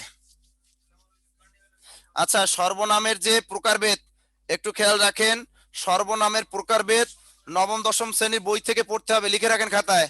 সর্বনামের প্রকারভেদ যেমন নিচের কোনটি আত্মবাচক সর্বনাম, নিচের কোনটি আত্মবাচক সর্বনাম এগুলো আছে, নিচের কোনটি দ্রুতবাচক সর্বনাম, নিচের কোনটি সামীপ্যবাচক সর্বনাম, এগুলো পরীক্ষা আছে। সামীপ্য মানে কাছাকাছি, সামীপ্য মানে কাছাকাছি, এটা নিজেরা পড়ে নিবেন নবম দশম শ্রেণীর বই থেকে, কঠিন না, এটা একেবারে ইজি। গাজীপুর, লিখছেন লিখছেন, এগুলো নিজের প্রকারভেদটা পড়ে নিবে, এটা সহজ। সাকল্যবাচক, দূরত্ববাচক, ব্যতিহারিক, এটা নিজেরা একটু পড়ে নিবেন, এটা কঠিন না। স্যার এখানে কি এবং কি কেন লিখলাম, এটা হলো প্রশ্নবাচক সর্বনাম আছে বইতে, দেখো প্রশ্নবাচক সর্বনাম আছে একটা, প্রশ্নবাচক সর্বনাম একটা আছে 9-10 বইয়ে, দেখো আয়শা সিদ্দিকা প্রশ্নবাচক সর্বনাম আছে, ওই প্রশ্নবাচক সর্বনাম ওইটা আছে, ওইটা পড়ে দেখো, কে কি কোন কাহার কার কিসে কোনটি কাকে যদি বুঝায়। যেমন আমি রহিমের হাতে টাকা দিব, এখানে রহিম তো নাউন, যদি বলি আমি কার হাতে টাকা দিব, আমি কার হাতে টাকা দিব, এখানে এই কার হলো সর্বনাম, এখানে কারটা কি হয়ে যাবে, সর্বনাম। এরপরে লেখেন বিশেষণ, দ্রুত লেখেন বিশেষণ, বিশেষণ লেখেন, বিশেষণ অ্যাডজেক্টিভ লেখেন, বিশেষণ বা অ্যাডজেক্টিভ। আমরা সবাই জানি বিশেষণ পদ অ্যাডজেক্টিভ ইংরেজির সাথে মিল আছে, কিন্তু বিশেষণ বা অ্যাডজেক্টিভ সংজ্ঞা লেখেন যে নাউন প্রোনাউন এবং ভার্বের, লেখেন নাউন প্রোনাউন এবং ভার্বের দোষ গুণ অবস্থা সংখ্যা, নাউন প্রোনাউন এবং ভার্বের, দ্রুত লেখেন, নাউন প্রোনাউন এবং ভার্বের দোষ গুণ অবস্থা সংখ্যা পরিমাণ ইত্যাদি বুঝাবে। নাউন প্রোনাউন এবং ভার্বের তিনটে বিষয় মনে রাখবেন, ইংরেজির সাথে বাংলা মিল হুবহু মিল আছে, কিন্তু এখানে একটু নাউন প্রোনাউন, নাউন মানে বিশেষ্য, প্রোনাউন মানে সর্বনাম, আর ভার্ব মানে ক্রিয়া, তাহলে বাংলায় আমরা সংখ্যাটা কি কি হয়ে যায়, বিশেষ্য, বিশেষ্য সর্বনাম ও ক্রিয়াপদের, বিশেষ্য সর্বনাম ও ক্রিয়াপদের দোষ গুণ অবস্থা, সংখ্যা, পরিমাণ। পাঁচটা জিনিস বললাম, দোষ, গুণ, অবস্থা, সংখ্যা, পরিমাণ ইত্যাদি যদি বোঝায় তাহলে সেটি আমরা জানি বিশেষণ পদ।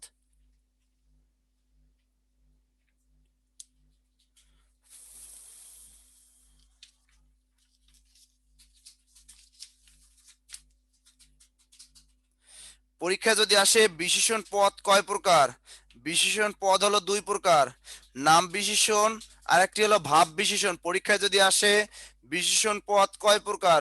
উত্তর হবে দুই প্রকার, নাম বিশেষণ আর একটি হলো ভাব বিশেষণ। নাম বিশেষণ আর একটি হলো ভাব বিশেষণ। নাম বিশেষণ আর একটি হলো ভাব বিশেষণ।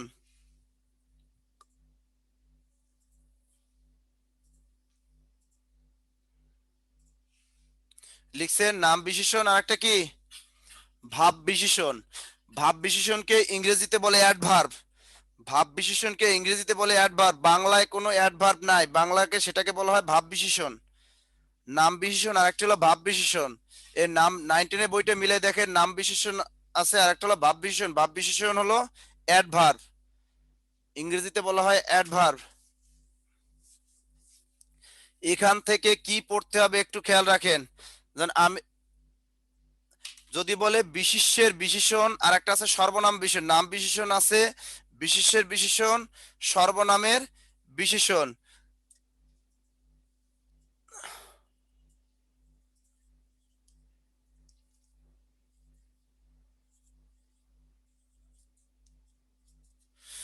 সুদর্শন ছেলে, কি বললাম? সুদর্শন ছেলে, সুন্দরী মেয়ে, কি বললাম? সুদর্শন, সুন্দরী মেয়ে, সুদর্শন ছেলে। সে রূপবতী ও গুণবতী। সে রূপবতী ও গুণবতী। একটু খেয়াল করি আমরা, একটা পয়েন্ট মনে রাখেন খাতায়, এটা আমাদের কাজে লাগবে, যে নাউনের পূর্বে অ্যাডজেক্টিভ বসে, লিখে রাখুন। নাউনের পূর্বে অ্যাডজেক্টিভ বসে, নাউনের পূর্বে অ্যাডজেক্টিভ বসে, এটা আমাদের কাজে লাগবে। লেখেন নাউনের পূর্বে অ্যাডজেক্টিভ বসে, নাউনের পূর্বে অ্যাডজেক্টিভ বসে। এই রুবি আক্তার কই, আয়শা সিদ্দিকে কই, রিজাউল জান্নাত, রিয়াজুল জান্নাত, ফারহানা, এরা কই গেল? সোনিয়া কই? ছেলেদেরও দেখি না, মেয়েদেরও দেখি না, এরা ক্যামেরা বন্ধ করে ঘুরতে গেছে।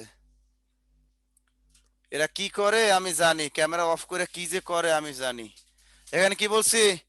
সুন্দরী মেয়ে, এই মেয়ে হলো নাউন, এটা মনে রাখবেন। একটা পয়েন্ট লিখতে বলছি, নাউনের পূর্বে কি বসে? অ্যাডজেক্টিভ বসে।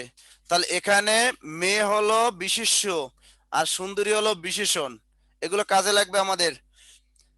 সুদর্শন ছেলে, এটাকে বলা হয় বিশেষ্যের বিশেষণ, যেমন সুন্দরী মেয়ে, সুদর্শন ছেলে। আবার ভুলেও লেখেন না যে সুন্দরী ছেলে, একটা ছেলের চেহারা যতই সুন্দর হোক না কেন সে সুন্দরী হতে পারে না, বুঝছেন? বলা যাবে না যে সুন্দরী ছেলে, কেউ বলি নাকি আমরা যে সুন্দরী ছেলে, ওটা হলো হিজড়া, বুঝছো? সুন্দরী ছেলে যদি হয় ওটারে বলি আমরা হিজড়া, বুঝছেন? আপলেডিস টাইপের আছে কিছু কিছু হিজড়া।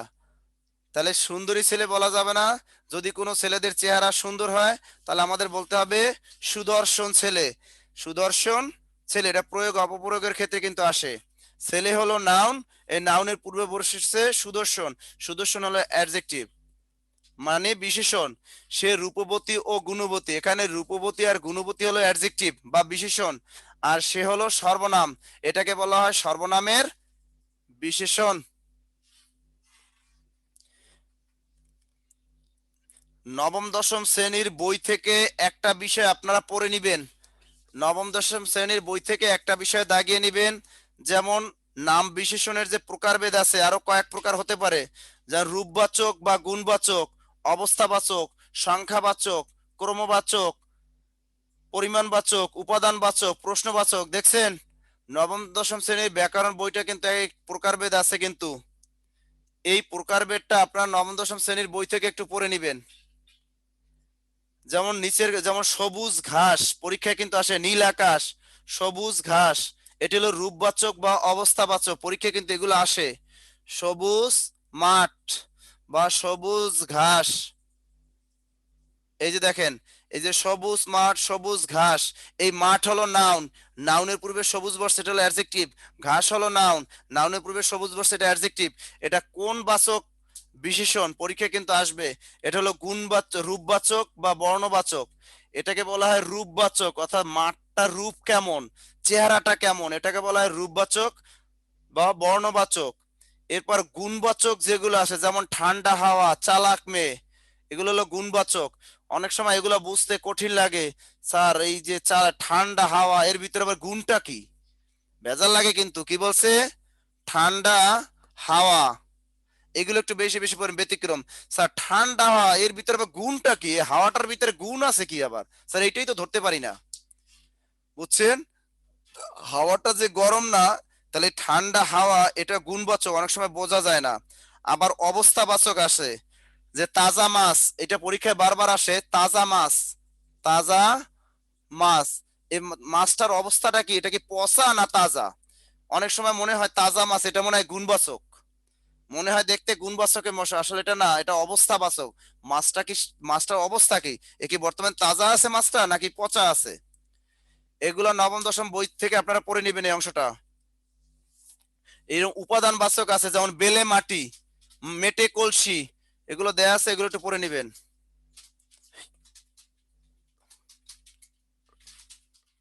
এটা নবম দশম শ্রেণী থেকে বই পড়ে নিবেন। এবার একটু আমরা অন্য জায়গায় চলে যাই।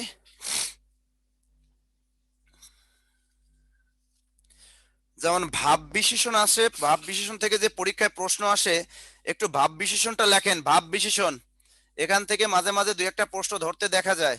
লেখেন ভাব বিশেষণ, ব্র্যাকেটে লেখেন অ্যাডভার্ব, ভাব বিশেষণ বা অ্যাডভার্ব, তাহলে বুঝতে সহজ হবে। আমরা কিভাবে অ্যাডভার্ব বের করি? লেখেন how, when, where. How, when, where প্রশ্নগুলোর জবাবে যে ওয়ার্ড পাওয়া যায় তাই ভাব বিশেষণ। How, when, where, how, when, where, how, when, where প্রশ্নগুলোর জবাবে যে ওয়ার্ড পাওয়া যায় সেটি হলো ভাব বিশেষণ বা অ্যাডভার্ব। হাউ, হোয়েন, হোয়ার প্রশ্নগুলোর জবাবে যে ওয়ার্ড পাওয়া যায় তাই ভাব বিশেষণ বা অ্যাডভার্ব।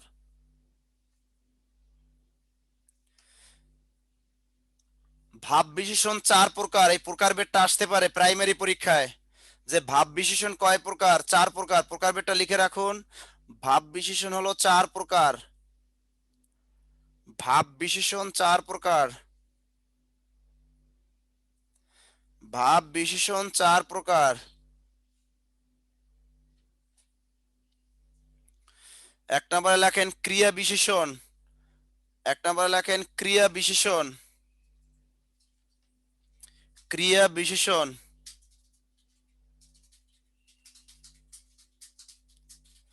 যেমন ধীরে ধীরে বায়ু বয়, ধীরে ধীরে বায়ু বয়, ধীরে ধীরে বায়ু বয়। এখানে ধীরে ধীরে দেখ, এটি কোন, এটা ভাব, এটা কোন বিশেষণ পরীক্ষা আসতে, এটা কি দেখেন, আমি একটা বলে ধীরে ধীরে বায়ু বয়, বায়ুটা কেমন করে ভাই, হাউ দিয়ে প্রশ্ন করেন, হাউ দিয়ে প্রশ্ন করলে পাওয়া যায় না? হাউ দিয়ে যদি প্রশ্ন করি যে বায়ুটা কেমন করে বয়, তাহলে ধীরে ধীরে বয়। বা যদি বলে জোরে জোরে বায়ু বয়, তাহলে সেটাও কিন্তু হবে কি, ক্রিয়া বিশেষণ। নবম দশম শ্রেণীর বইয়ে যে উদাহরণটা দেয়া আছে ওইটা পড়লেই হবে, বাইরে থেকে পড়া দরকার নাই। আবার পরে একবার এসো, কি বলছে? পরে একবার এসো, পরে একবার এসো, এই পরের নিচে দেখ, তাহলে এটা কি দিয়ে দেব, হোয়েন, হোয়েন দিয়ে প্রশ্ন করেন, কখন একবার এসো, পরে একবার এসো। এটা হলো ক্রিয়া বিশেষণ, অর্থাৎ ক্রিয়া সংগঠনের ভাব বুঝাবে, কোন সময় বুঝাবে, ক্রিয়া সংগঠনে ভাব বুঝাবে বা সময় বুঝাবে, তাহলে সেটি হবে ক্রিয়া বিশেষণ। যদি বলি ভিতরে একবার এসো, এটা কি হবে? যদি বলি ভিতরে একবার এসো, ভিতরে একবার এসো। এই যে ভিতর, এটা কি হোয়েন দিয়ে প্রশ্ন করলে কোথায়, হোয়েন এটা হলো কোথায়, ভিতরে। ভিতরে একবার এসো, তাহলে ক্রিয়াপদ, ক্রিয়ার কি বুঝাবে, ভাব বুঝাবে, সময় বুঝাতে পারে, তার রূপ বুঝাতে পারে, তাহলে সেটি হবে ক্রিয়া বিশেষণ। এবার 2 নম্বর লেখেন বিশেষণের বিশেষণ। বিশেষণের বিশেষণ, বিশেষণের বিশেষণ। পাশাপাশি দুইটা অ্যাডজেক্টিভ থাকবে। বিশেষণের বিশেষণটা চেনার উপায় হলো, এটা পরীক্ষায় বারবার আসে যে রকেট অতি দ্রুত চলে। বিশেষণের বিশেষণ চেনার উপায় হলো পাশাপাশি দুটি অ্যাডজেক্টিভ থাকবে। পাশাপাশি দুটি অ্যাডজেক্টিভ থাকবে, যেমন রকেট অতি দ্রুত চলে। রকেট অতি দ্রুত চলে, দেখেন এখানে অতি আছে, দ্রুত আছে, পাশাপাশি দুইটা অ্যাডজেক্টিভ। কিন্তু ইংরেজিতে কিন্তু একটা অ্যাডভার্ব আর একটা অ্যাডজেক্টিভ। আমরা যেমন বলি he is a very good boy, আমরা বলি he is a very good boy. Good হলো অ্যাডজেক্টিভ, ভেরি হলো অ্যাডভার্ব। বাংলায় এটাকে বলা হয়, বাংলায় কোনো অ্যাডভার্ব নেই, এজন্য বাংলায় বলা হয় ভাব বিশেষণ। রকেট অতি দ্রুত চলে, যদি দেখেন পাশাপাশি দুইটা অ্যাডজেক্টিভ থাকে, তাকে বলা হয় বিশেষণের বিশেষণ। এখানে অতিও অ্যাডজেক্টিভ, দ্রুত অ্যাডজেক্টিভ, কিন্তু বাংলার ক্ষেত্রে, এখানে বাংলার ক্ষেত্রে অতিও বিশেষণ আর দ্রুত বিশেষণ, এটাকে বলা হয় বিশেষণের বিশেষণ। ইংরেজিতে অতি হলো অ্যাডভার্ব আর দ্রুত হলো অ্যাডজেক্টিভ। তার বাংলার ক্ষেত্রে আমরা কিভাবে চিনবো, যে পরীক্ষা যদি বলে যে নিচের কোনটি বিশেষণের বিশেষণের উদাহরণ, তা বিশেষণের বিশেষণ হলো পাশাপাশি দুটি অ্যাডজেক্টিভ থাকবে। মনে থাকবে, তুল তুলে নরম গাল, কি বললাম, তুল তুলে নরম গাল, তুল তুলে নরম গাল। এখানে দেখেন এই গাল, এটা হলো নাউন, এই নরম আর তুল তুলে পাশাপাশি দুইটা অ্যাডজেক্টিভ, এটাকে বলা হয় বিশেষণের বিশেষণ। বিশেষণের বিশেষণ।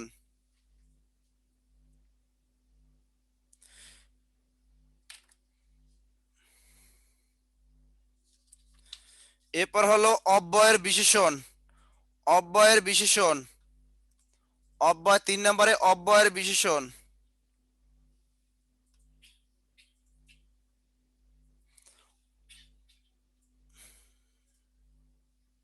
এই অব্যয়ের বিশেষণ পরীক্ষায় আসে, কিন্তু এটা বোঝা কঠিন। অর্থাৎ অব্যয় পদটাকে বিশেষায়িত করবে, উদাহরণ দিয়ে বোঝা যায় না। 19 বইয়ে যে উদাহরণটা আছে ওটা লিখে রাখেন, ধিক তারে শতধিক নির্লজ্জ যে জন। ধিক তারে শতধিক, ধিক, ধিক তারে শতধিক, ধিক তারে শতধিক নির্লজ্জ যে জন।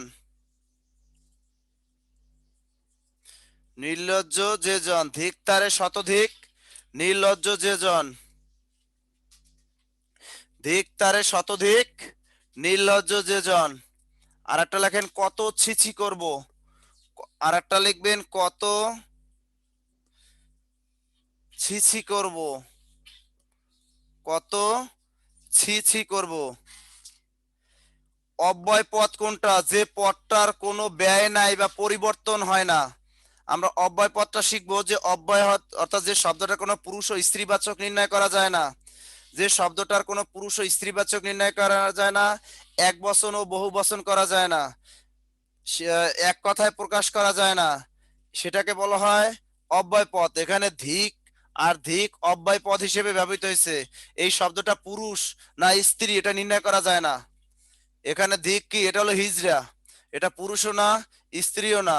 তেমনি সি সি, এইখানে এই বাক্যে সি, এটা পুরুষও না স্ত্রীও না, এটা হলো হিজড়া।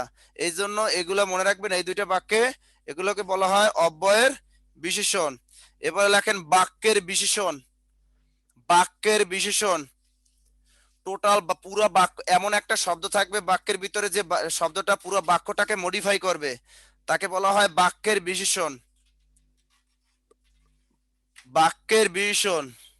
আমরা বলি যে বাস্তবিকই দেশ আজ কঠিন সমস্যার সম্মুখীন, কি বলতে পারি, যে বাস্তবিক দেশের শিক্ষা ব্যবস্থা, দেশের শিক্ষা ব্যবস্থা আজ ধ্বংসের সম্মুখীন। আজ ধ্বংসের সম্মুখীন। দেখেন এই বাস্তবিকের নিচে ডাক, এই একটা শব্দ দ্বারা পুরো বাক্যটাকে মডিফাই করছে। এখানে ওই শত দিকটা বুঝেনি, বুঝবেন কেমনে? ধিকের নিচে দাগ, শতর নিচে দাগ না। দুইও জায়গায় দিক দিক বলছি, যে বেশি বোঝার দরকার নাই। এই দুইটা বাক্য সোজা কথা, অব্যয় পদ যদি থাকে এমন একটা বাক্যের উদাহরণ দিবেন, দেখবেন একটা অব্যয় পদের নিচে দাগ থাকবে। অব্যয় পদ কোনটা? যে পদটা পুরুষ ও স্ত্রীবাচক নির্ণয় করা যাবে না, এক বচন বহু বচন করা যাবে না, কোনো বিভক্তি যুক্ত যুক্ত করা যায় না, এক কথায় প্রকাশ করা যায় না, ওই শব্দটা হলো অব্যয় পদ। তো এখানে বাস্তবিক দেশের শিক্ষা ব্যবস্থা আজ ধ্বংসের সম্মুখীন, এই বাস্তবিক কথাটা দ্বারা পুরো বাক্যটাকে মডিফাই করা হয়েছে। যে দেশের যে শিক্ষা ব্যবস্থা, যে এখানে যে দেশের শিক্ষা ব্যবস্থা যে আজ ধ্বংসের সম্মুখীন, এই জন্য এটা কি হলো, পুরো বাক্যটাকে মডিফাই করছে। এইরকম যদি থাকে সেটাকে বলা হয় বাক্যের বিশেষণ।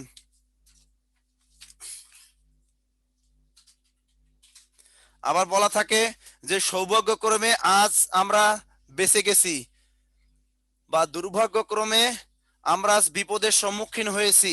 এরকম দুর্ভাগ্যক্রমের নিচে যদি দাগ থাকে, সৌভাগ্যক্রমের নিচে যদি দাগ থাকে, তাহলে সেগুলো হবে বাক্যের বিশেষণ। এবার বিসিএস পরীক্ষায় সবচেয়ে বেশি যেটা আসে, 36তম বিসিএস পরীক্ষায়, অনেক বিসিএস পরীক্ষা এখান থেকে প্রশ্ন আসছে, একটু দ্রুত লেখেন। আপন ভালো সবাই চায়। আপন ভালো, আপন ভালো সবাই চায়। আপন ভালো সবাই চায়, এটা হলো বিএডিসি নিয়োগ পরীক্ষা 2019-এ আসছে। বিএডিসি বিএডিসি নিয়োগ পরীক্ষায় 2019 সালে প্রশ্নটা আসছে। আপন ভালো সবাই চায়, আপন ভালো সবাই চায়। এরপরে তথ্য মন্ত্রণালয় আছে, ভালো কখনো নিজেকে জাহির করে না। ভালো কখনো নিজেকে জাহির করে না, এটা তথ্য মন্ত্রণালয় আসছে। ভালো কখনো নিজেকে জাহির করে না, তথ্য মন্ত্রণালয় আসছে। এরপরে বললাম রিমা ভালো মেয়ে, রিমা ভালো মেয়ে। এরপরে হলো ভালো, ভালো বাড়ি পাওয়া কঠিন। দ্রুত লেখেন। ভালোকে ভালো বলবো না তো কি, মহিলা বিষয়ক কর্মকর্তা আসছে। ভালোকে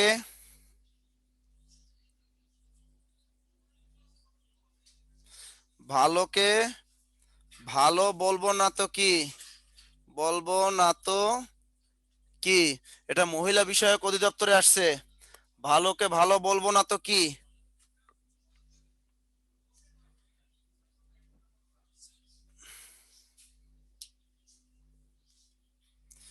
পানিতেও না তো, এটা তো ঠিক না।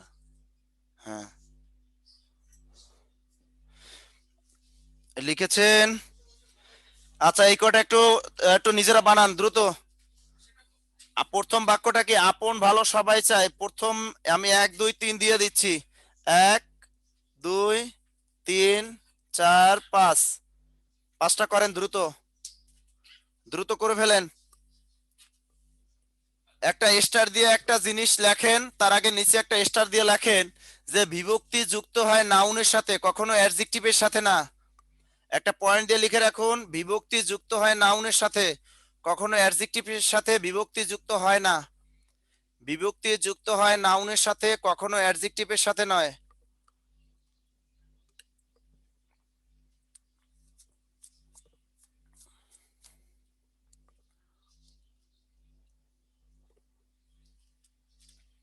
বিভক্তি যুক্ত হয় নাউনের সাথে, কখনো অ্যাডজেক্টিভের সাথে নয়। লিখছেন? আর একটা পয়েন্ট লেখেন, নাউনের পূর্বে সবসময় অ্যাডজেক্টিভ বসে। আর একটা পয়েন্ট লেখেন নাউনের পূর্বে অ্যাডজেক্টিভ বসে, 2টা পয়েন্ট লেখেন। এইগুলা বিসিএস পরীক্ষায় সবচেয়ে বেশি আসে। এগুলা একটু চোরামি বুদ্ধি খাটাইতে হবে পরীক্ষার হলে পারতে হইলে, কারণ অত যদি ভাবতে যাই আমরা, যারা বেশি ভাববেন তারাই বাংলায় ধরা খাইবেন, আমি বলে দিলাম। যারা যেমন দুই একজন দেখতেছি, ওই যে ফরহাদ ভাই আছে, ভাবতেছে কি ভাবতেছে যে ধিকটারে শতদিক, সে ওই একটা নিয়ে পইরে আছে। আমি তো বলেই দিলাম একটা বাক্য, ওটা হলো সর্বনাম, ওটা বাক্য মুখস্থ করে ফেলান। আমি বারবার বলি যারা অঙ্ক পারেন না অঙ্ক মুখস্থ করেন, প্রিলির অঙ্ক মুখস্থ করেন, দেখবেন ওরকম 20টা ম্যাথের ভিতর 15টা এমনি যে কোনো নন কাটার পরীক্ষায় পারা যায়। প্রাইমারি পরীক্ষায় অধিকাংশ যারা দেন আমি দেখেছি যারা অঙ্ক মুখস্থ করছে ওরা 20টার ভিতরে 15টা মুখস্থ উত্তর। তাই কিছু কিছু বাংলার ক্ষেত্রেও আপনারা কি করেন, মুখস্থ করে ফেলবেন, ওর বাক্য ঘুরে আর জীবনে আসে নাই, ওই ধিক্তারে শতদিক ওই বাক্যটাই দিছে, ওইটা অব্যয়ের বিশেষণ, মুখস্থ করে ফেলান হয়ে গেছে তো ওটা। তো ওইটা নিয়ে পড়ে থাকলে হবে, সারা রাত চুল ছেড়লে হবে? এইটা নিয়ে চুল ছেড়েন যাতে কাজ হবে, কারণ এইটাই পরীক্ষায় বিসিএস এ আসে। বিভিন্ন নন কার্ডে 2020-এও আসছে, 2019-এও আসছে এখান থেকে।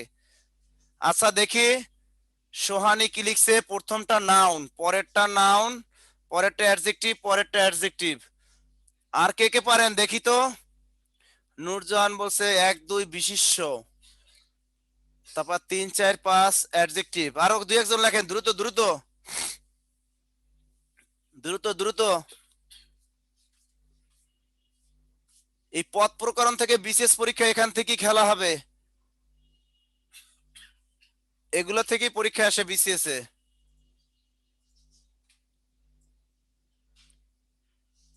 আর কেউ পারেন না? মাশাল্লাহ।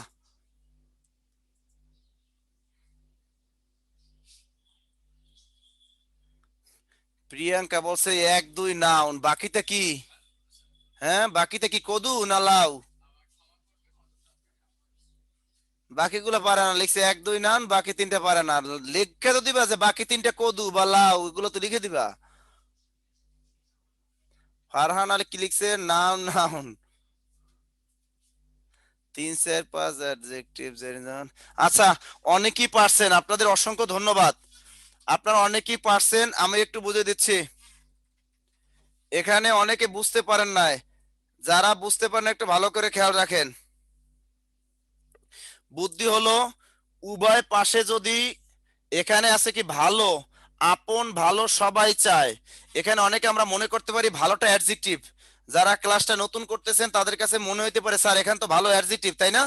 এখানে অ্যাডজেক্টিভ মনে হতে পারে, কিন্তু এটা মনে রাখার পদ্ধতি কি, এখানে আছে আপন, এখানে আছে সবাই, উভয় পাশে কিন্তু কি, এখানে আপন আর এটাকে কি বলে, এগুলা সর্বনাম, এগুলো হলো প্রোনাউন। উভয় পাশে যদি প্রোনাউন থাকে তাহলে মাঝখানেটা নাউন হয়ে যায়। এটা একটা পয়েন্ট লিখে রাখুন, উভয় পাশে প্রোনাউন থাকলে মাঝখানেরটা নাউন হয়ে যায়, তাহলে বুঝতে সুবিধা হবে। উভয় পাশে যদি প্রোনাউন থাকে মাঝখানেরটা নাউন, এটা একটা চোরামি বুদ্ধি। এগুলো আমরা পরীক্ষায় পারার জন্য, এটা চোরামি বুদ্ধি হলো উভয় পাশে যদি প্রোনাউন থাকে মাঝখানেরটা টিক দিয়ে আসবো নাউন। বেশি ভাবার টাইম নাই পরীক্ষার হলে, আপনি যদি ডিপলি ভাবতে যান তাহলে ওই ভালোতে ভুলে টিক দিয়ে আসবেন অ্যাডজেক্টিভ, মানে বিশেষণে টিক দিয়ে চলে আসতে পারেন। তাহলে আমরা যদি উভয় পাশে এরকম যদি দেখি, যদি প্রোনাউন থাকে তাহলে মাঝখানেটা কি হয়ে যায়, নাউন। তার মানে প্রথম বাক্যে এই এখানে ভালোটা কি, নাউন বা বিশেষ্য। এই বিএডিসি নিয়োগ পরীক্ষা 2019-এ আসছে কিন্তু এটা। এরপরে ভালো কখনো নিজেকে জাহির করে না, এখানে ভালো কখনো, ভালো কি নিজেকে জাহির করে না, ভালো কি দিয়ে প্রশ্ন করলে উত্তর আসে। এখানে ভালোটাও কি জিরান্ড হিসেবে বসে, কিন্তু প্রথমে এখানে ভালোটা নাউন হিসেবে বসছে। এখানেও কি কি নিজে কখনো নিজেকে জাহির করে না, কি নিজেকে জাহির করে না, ভালো নিজেকে জাহির করে না। এখানে ভালোটা কি হিসেবে বসছে, নাউন হিসেবে বসছে। রিমা ভালো মেয়ে, আমি একটা পয়েন্ট বলেছি যে নাউনের পূর্বে সবসময় কি বসে, অ্যাডজেক্টিভ বসে। মেয়ে এখানে নাউন, অতএব এখানে ভালোটা কি, অ্যাডজেক্টিভ, এখানে ভালো হলো অ্যাডজেক্টিভ। ভালো বাড়ি পাওয়া কঠিন, এখানে বাড়ি হলো নাউন, ভালোর শেষে বাড়ি কি নাউন, এই জন্য নাউনের পূর্বে ভালো এখানে কি বসছে, অ্যাডজেক্টিভ হিসেবে বসেছে। এখানে ভালো হলো অ্যাডজেক্টিভ। ভালোকে ভালো বলবো না তো কি, এই শেষেরটা ভালো কি, দেখেন আমি বলেছি বিভক্তি যুক্ত হয় নাউনের সাথে, কখনো অ্যাডজেক্টিভের সাথে না। এই ভালো 5 নম্বরে ভালোর পূর্বে দেখেন লেখা আছে ভালো কে, কে বিভক্তি আছে। কোন বিভক্তি আছে? কে বিভক্তি। তার মানে এই বাক্যে ভালো কে, এই প্রথম শব্দটা হলো নাউন, তাহলে মাঝখানেরটা অবশ্যই কি হয়ে যাবে? অ্যাডজেক্টিভ। 5 নাম্বারটা বুঝতে পেরেছেন? আমি বলেছি বিভক্তি যুক্ত হয় কার সাথে? নাউনের সাথে। তাই এই ভালো আর প্রথম শব্দটা হলো ভালো, এর সাথে কে যুক্ত আছে, তার মানে ওটা কি? নাউন। ওটা কি? নাউন। এখন পরে যে ভালোটা আসবে তাহলে সেটা অ্যাডজেক্টিভ। এখানে এই ভালো হলো অ্যাডজেক্টিভ। এরপরে আমরা আর দু একটা উদাহরণ দিয়ে চলে যাই সামনে। যেমন এরকম পরীক্ষা আসছে, এনএসআই নিয়োগ পরীক্ষা আসছে, এ এক বিরাট সত্য। এ এক বিরাট সত্য, এনএসআই নিয়োগ পরীক্ষা আসছে, এ এক বিরাট সত্য। একটু লিখে রাখো, এনএসআই নিয়োগ পরীক্ষার প্রশ্ন, এ এক বিরাট সত্য। সত্য নিচে দেখ, এ এক বিরাট সত্য। পুণ্যে মতি হোক, পুণ্যে মতি হোক, পুণ্যে মতি হোক। 36তম বিশেষ পরীক্ষা আসছে, এ যে আমার চেনা লোক। এ যে আমার চেনা লোক। 36তম বিশেষ পরীক্ষা আসছে, এ যে আমার চেনা লোক। 36তম বিশেষ পরীক্ষা আসছে, এ যে আমার চেনা লোক। প্রাইমারি শিক্ষক নিয়োগ পরীক্ষা 2019-এ আসছে, সুন্দর মাত্রই একটা আকর্ষণ শক্তি আছে। সুন্দর মাত্রই একটা আকর্ষণ শক্তি আছে। সুন্দর মাত্রই একটা আকর্ষণ শক্তি আছে। এখানে সুন্দর নিচে দেখ, এইটা বারবার পরীক্ষা আসে কিন্তু। সুন্দর মাত্র একটা আকর্ষণ শক্তি আছে, এটা বারবার পরীক্ষা আসে।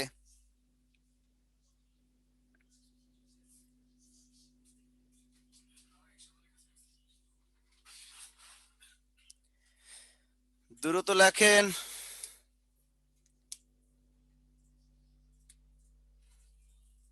এটা করে ফেলেন, দ্রুত করেন।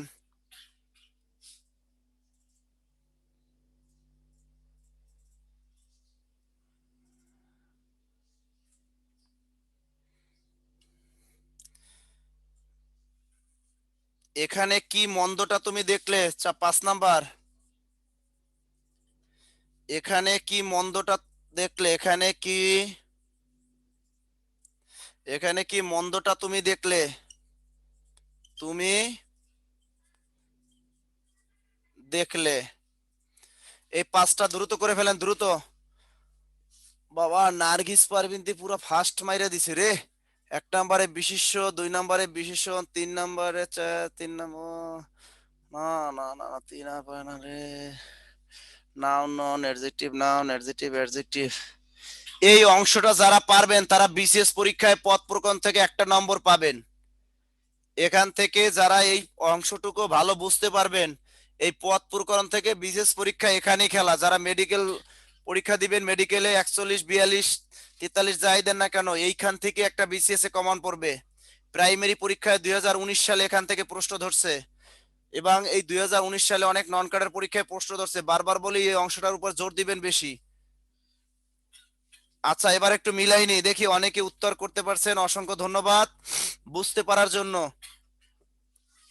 36তম বিশেষ এনএসআই নিয়োগ পরীক্ষার প্রশ্ন, এ এক বিরাট সত্য। এই বাক্যের সত্য কোন পদ?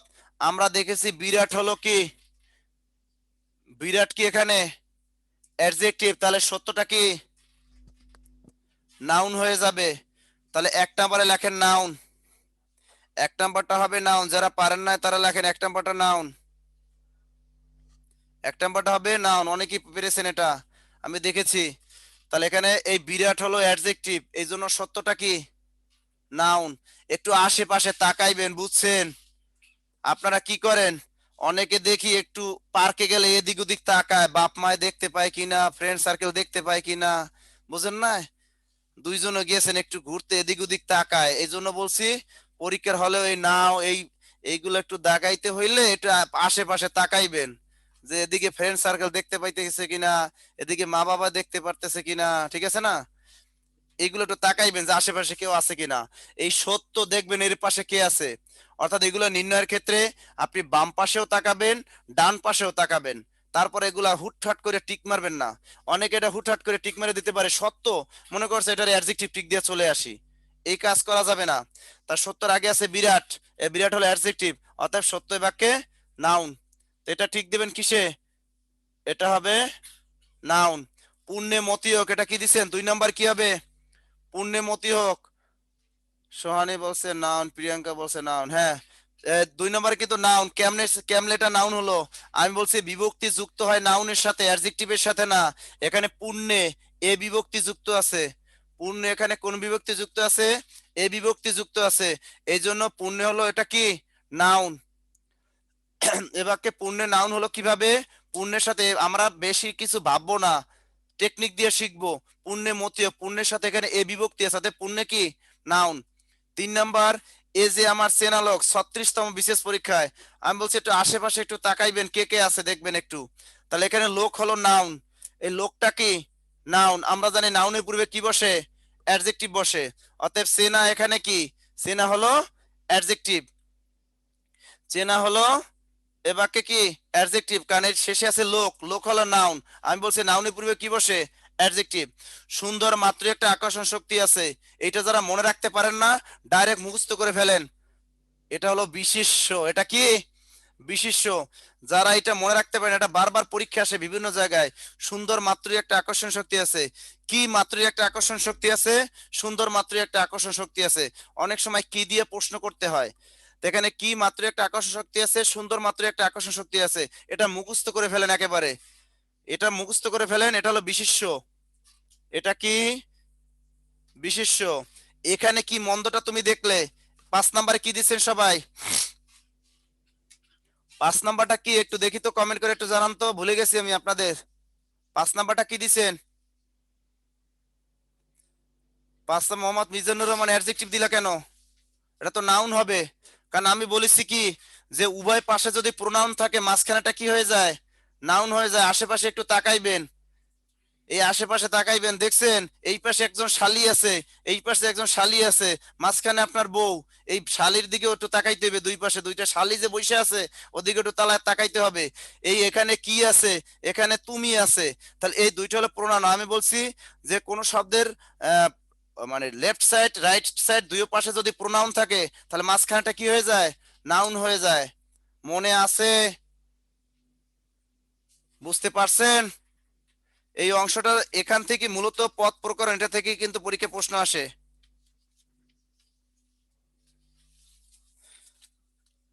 এবার লেখেন অব্যয় পদ, দ্রুত অব্যয়। আচ্ছা, এই ব্যাচের সাথে আগামীকাল ক্লাস আছে, এদের সাথে কবে?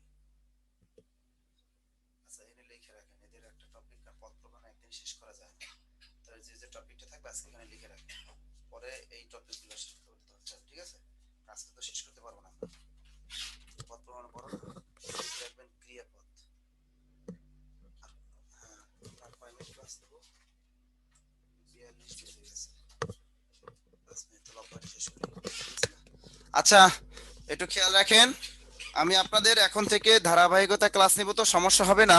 পদ প্রকরণ যদি ডিপলি বুঝাইতে হয় আমাদের ডিপলি বুঝাতে হবে, কারণ আপনার বিসিএস ব্যাচের স্টুডেন্ট। এখানে যদি আমি ভাষা ভাষা দৌড়ে দৌড়ে শিখাই যাইতাম তাহলে সমস্যা হতো। ইচ্ছা করলে আমি এই টপিকটা বাদ দিয়ে যাইতে পারতাম, পারতাম না? আপনারা ধরতেই পারতেন না যে এই অংশটা, যে এটা স্যারে তো পড়াই গেছি, কিন্তু এই অংশটা কিন্তু দরকার ছিল, এই জন্য একটু বুঝাইছি।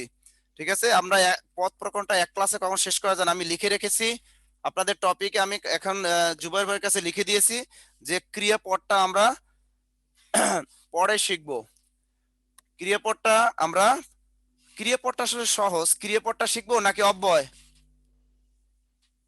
অব্যয়টা কিন্তু কঠিন। সময় আমাদের হাতে 10 মিনিট আছে, 10 মিনিটের ভিতরে শেষ করে ফেলবো।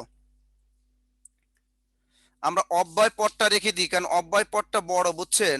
অব্যয় পদটা বড় এবং ভেরি ভেরি ইম্পর্টেন্ট। ক্রিয়াপদটা সহজ আছে। আমরা একটু ক্রিয়াপদটা পড়ি আজকে, ঠিক আছে? আমরা ক্রিয়াপদটা পড়ি, ক্রিয়াপদটা সহজ আছে, ক্রিয়াটা সহি। আমরা একটু ক্রিয়াপদটা একটু শিখি। আমরা অব্যয় পদটা রেখে দিই, কারণ অব্যয় পদটা একটু কঠিন। এখানে আসে নিচের কোনটি বিয়োজক অব্যয়, নিচের কোনটি সংযোজক অব্যয়, অনেক কঠিন আকারে আসে, ওটা আমাদের একটু শিখতে হবে, আমরা পরে শিখবো। এখন আমরা একটু ক্রিয়াপদটা দেখেন। ক্রিয়াপদটা কি, দ্রুত লেখেন ক্রিয়াপদ। ক্রিয়াপদ ক্রিয়াপদ আমরা লেখেন ভার্ব, যা দ্বারা কোনো কাজ করা বুঝাবে। ক্রিয়াপদ হলো যা দ্বারা কোনো কাজ করা বুঝাবে।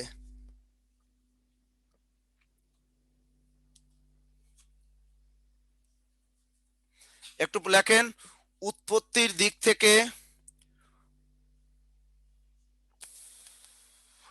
লেখেন উৎপত্তির দিক থেকে, অবলিক অবলিক দিয়ে যাবেন, উৎপত্তির দিক থেকে অবলিক ভাব প্রকাশের দিক থেকে, উৎপত্তির দিক থেকে অবলিক ভাব প্রকাশের দিক থেকে, উৎপত্তির দিক থেকে অবলিক ভাব প্রকাশের দিক থেকে, অবলিক অর্থ অনুসারে, অবলিক অর্থ অনুসারে, অবলিক অর্থ অনুসারে, অবলিক গঠন বৈশিষ্ট্য অনুসারে, অবলিক গঠন বৈশিষ্ট্য অনুসারে। ক্রিয়াপদ হলো দুই প্রকার। অবলিক গঠন বৈশিষ্ট্য অনুসারে ক্রিয়াপদ হলো দুই প্রকার। ক্রিয়াপদ হলো দুই প্রকার। লিখছেন? এবার লেখেন কিন্তু কর্মপদের উপর ভিত্তি করে ক্রিয়াপদ হলো 6 প্রকার। কিন্তু কর্মপদের উপর ভিত্তি করে ক্রিয়াপদ হলো, কিন্তু কর্মপদের উপর ভিত্তি করে ক্রিয়াপদ হলো 6 প্রকার। কিন্তু কর্মপদের উপর ভিত্তি করে ক্রিয়াপদ হলো 6 প্রকার। ক্রিয়াপদ কত প্রকার? 6 প্রকার। এখন দেখেন পরীক্ষায় যদি আসে উৎস অনুসারে ক্রিয়াপদ কয় প্রকার, উত্তর দিয়ে আসবেন 2 প্রকার। ভাব প্রকাশের দিকে কত প্রকার? 2 প্রকার। গঠন বৈশিষ্ট্য অনুসারে ক্রিয়াপদ কত প্রকার? 2 প্রকার। মনে থাকবে? যা আসুক পরীক্ষায় 2 প্রকার উত্তর। একটা পয়েন্ট মনে রাখবেন, শুধু কর্মপদ যদি বলে কর্মপদের উপর ভিত্তি করে ক্রিয়াপদ কত প্রকার? 6 প্রকার। মনে থাকবে? এই প্রকারভেদ নিয়ে ভেজাল লাগে পরীক্ষার হলে, আর যেন ভেজাল না লাগে, যে মনে রাখবেন শুধু কর্মপদের উপর ভিত্তি করে ক্রিয়াপদ হলো 6 প্রকার, বাকিগুলো সব কি? 2 প্রকার। মনে থাকবে? বাকিগুলো হলো 2 প্রকার।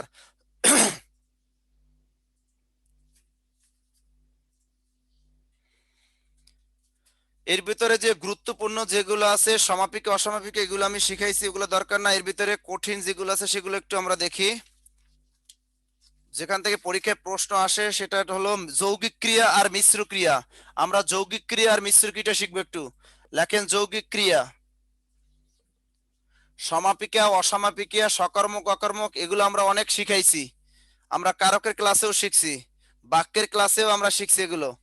তা আমরা এখন একটু শিখবো সবচেয়ে ভেরি ভেরি ইম্পর্টেন্ট হলো যৌগিক ক্রিয়া। যৌগিক ক্রিয়া এটা ভেরি ভেরি ইম্পর্টেন্ট, প্রাইমারি পরীক্ষা প্লাস বিসিএস ব্যাংক নিয়োগ পরীক্ষা।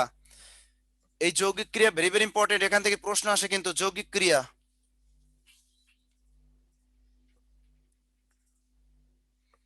একটি অসমাপিকা এবং একটি সমাপিকা ক্রিয়া। কি লিখবেন চেনার উপায়? একটি অসমাপিকা প্লাস সমাপিকা ক্রিয়া, একটি অসমাপিকা ক্রিয়া প্লাস একটি সমাপিকা ক্রিয়া। যেমন মেয়েটি, কি বললাম? মেয়েটি শুয়ে পড়লো, মেয়েটি শুয়ে পড়লো, মেয়েটি শুয়ে পড়লো। দ্রুত লেখেন মেয়েটি শুয়ে পড়লো। সাইরেন বেজে উঠলো, সাইরেন বেজে উঠলো। দেখেন এখানে শুয়ে পড়লো, বেজে উঠলো। অবশ্যই মাস্ট কি কি থাকবে? যৌগিক ক্রিয়া কিভাবে মনে রাখবেন? প্রথমটা থাকবে অসমাপিক ক্রিয়া, এখানে শুয়ে হলো অসমাপিক ক্রিয়া, মানে নন ফাইনিট ভার্ব। আর পড়লো মানে কি? Finite verb. এটা হলো সমাপিকা ক্রিয়া, দেখছেন? তাহলে অসমাপিকা ক্রিয়া কোনটা? মানে আকাঙ্ক্ষা থাকবে, একটা আকাঙ্ক্ষা, যে ক্রিয়াটা দ্বারা একটা আকাঙ্ক্ষা থাকবে, ইংরেজিতে বলে নন ফাইনিট ভার্ব, যে ক্রিয়াটা দ্বারা একটা আকাঙ্ক্ষা থাকবে সেটাই কি অসমাপিকা ক্রিয়া। যেমন মেয়েটি শুয়ে, মনে একটা আকাঙ্ক্ষা জাগে, কিন্তু মেয়েটি শুয়ে কি, মেয়েটি শুয়ে কি করবে, এটা কিন্তু মনে একটা কি থাকে, আকাঙ্ক্ষা জাগে, দেখছেন? ওই ছেলেদের মনে আকাঙ্ক্ষা জাগে গেছে। তা যাই হোক, মেয়েটি শুয়ে এবার কি পড়লো, শেষে কি বলছি, পড়লো, এই পড়লোটা কি, এটা হলো সমাপিকা ক্রিয়া। এরপরে সাইরেন বেজে উঠলো, যদি বলি সাইরেন বেজে, মনে একটা আকাঙ্ক্ষা জাগলো যে সাইরেন বেজে, এরপর কি আকাঙ্ক্ষা জাগলো, তাহলে উঠলো, এটা হলো সমাপিকা ক্রিয়া। সমাপিকা ক্রিয়া কোনটা? যে ক্রিয়াটা দ্বারা বাক্যের অর্থ পরিসমাপ্তি ঘটে, যে ভাবটা বা ক্রিয়া দ্বারা বাক্যের অর্থ পরিসমাপ্তি ঘটে, সেটাকে বলা হয় সমাপিকা ক্রিয়া। এই যৌগিক ক্রিয়া কি বুঝতে পারছেন? বুঝছেন সবাই?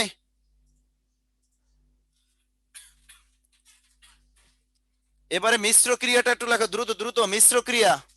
এবারে মিশ্র ক্রিয়াটা দিয়ে ক্লাস শেষ করবো আমি। মিশ্র ক্রিয়া ভেরি ভেরি ইম্পর্টেন্ট। মিশ্র ক্রিয়া, মিশ্র ক্রিয়া,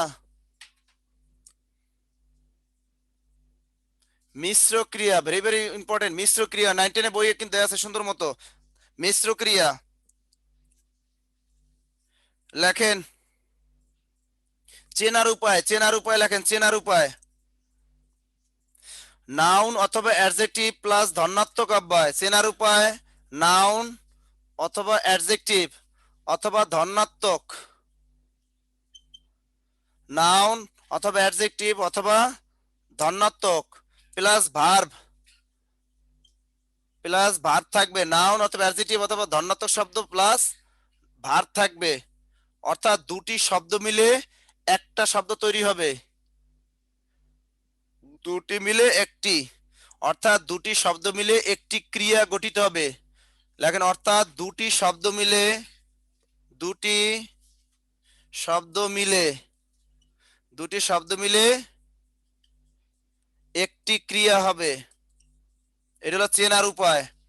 19 বই দেয়া আছে বিশিষ্ট বিশেষণ এবং ধনাত্মক অব্যয়ের সঙ্গে কর, দে, হ, খা, যা, ধর, মর আছে না, প্রভৃতির পর লেখা আছে, কিন্তু বিশেষ বিশেষ ক্ষেত্রে মিশ্র ক্রিয়া গঠন করে। তা আমরা চেনার উপায় সহজভাবে লিখছি, নাউন অ্যাডজেক্টিভ বা ধনাত্মক শব্দের পরে যদি ভার্ব থাকে তাহলে সেটি হবে মিশ্র ক্রিয়া। যেমন চুপ করো, কি বললাম, চুপ, চুপ করো। লেখেন, চুপ করো, স্বপ্ন দেখা। আমরা তাজমহল দর্শন করলাম, আমরা তাজমহল দর্শন করলাম, আমরা তাজমহল, এই যে দর্শন, এরপর আছে করলাম, চুপ করো, আমরা তাজমহল দর্শন করলাম, চুপ করো। মাথা ঝিমঝিম করছে, মাথা ঝিমঝিম করছে, আর একটা কি, মাথা ঝিম, মাথা ঝিমঝিম করছে, এই যে ঝিমঝিম, মাথা ঝিমঝিম করছে, এটা ধনাত্মক অব্যয়। এরপরে এই কর আছে, আবার এই যে চুপ করো, এখানে কর আছে, দর্শন করলাম, কর আছে, এরকম ভালো হও, এগুলোকে বলা হয় মিশ্র ক্রিয়া। সবাইকে অসংখ্য ধন্যবাদ আজকে ক্লাস করার জন্য। আমরা নেক্সটে যে আগামী মাসে যখন পদ প্রকরণ পড়বো, আমরা কিন্তু অব্যয় পদটা শিখবো, আমি লিখে রেখেছি, অব্যয় পদ শিখবো, তারপরে অন্য কোনো টপিকে চলে যাব আমরা, ছোট একটা টপিক অন্য কোনো দিয়ে দিব। ঠিক আছে, সবাইকে অসংখ্য ধন্যবাদ। নবম দশম শ্রেণীর বইটা মিলিয়ে পড়ে নিবেন। আল্লাহ হাফেজ।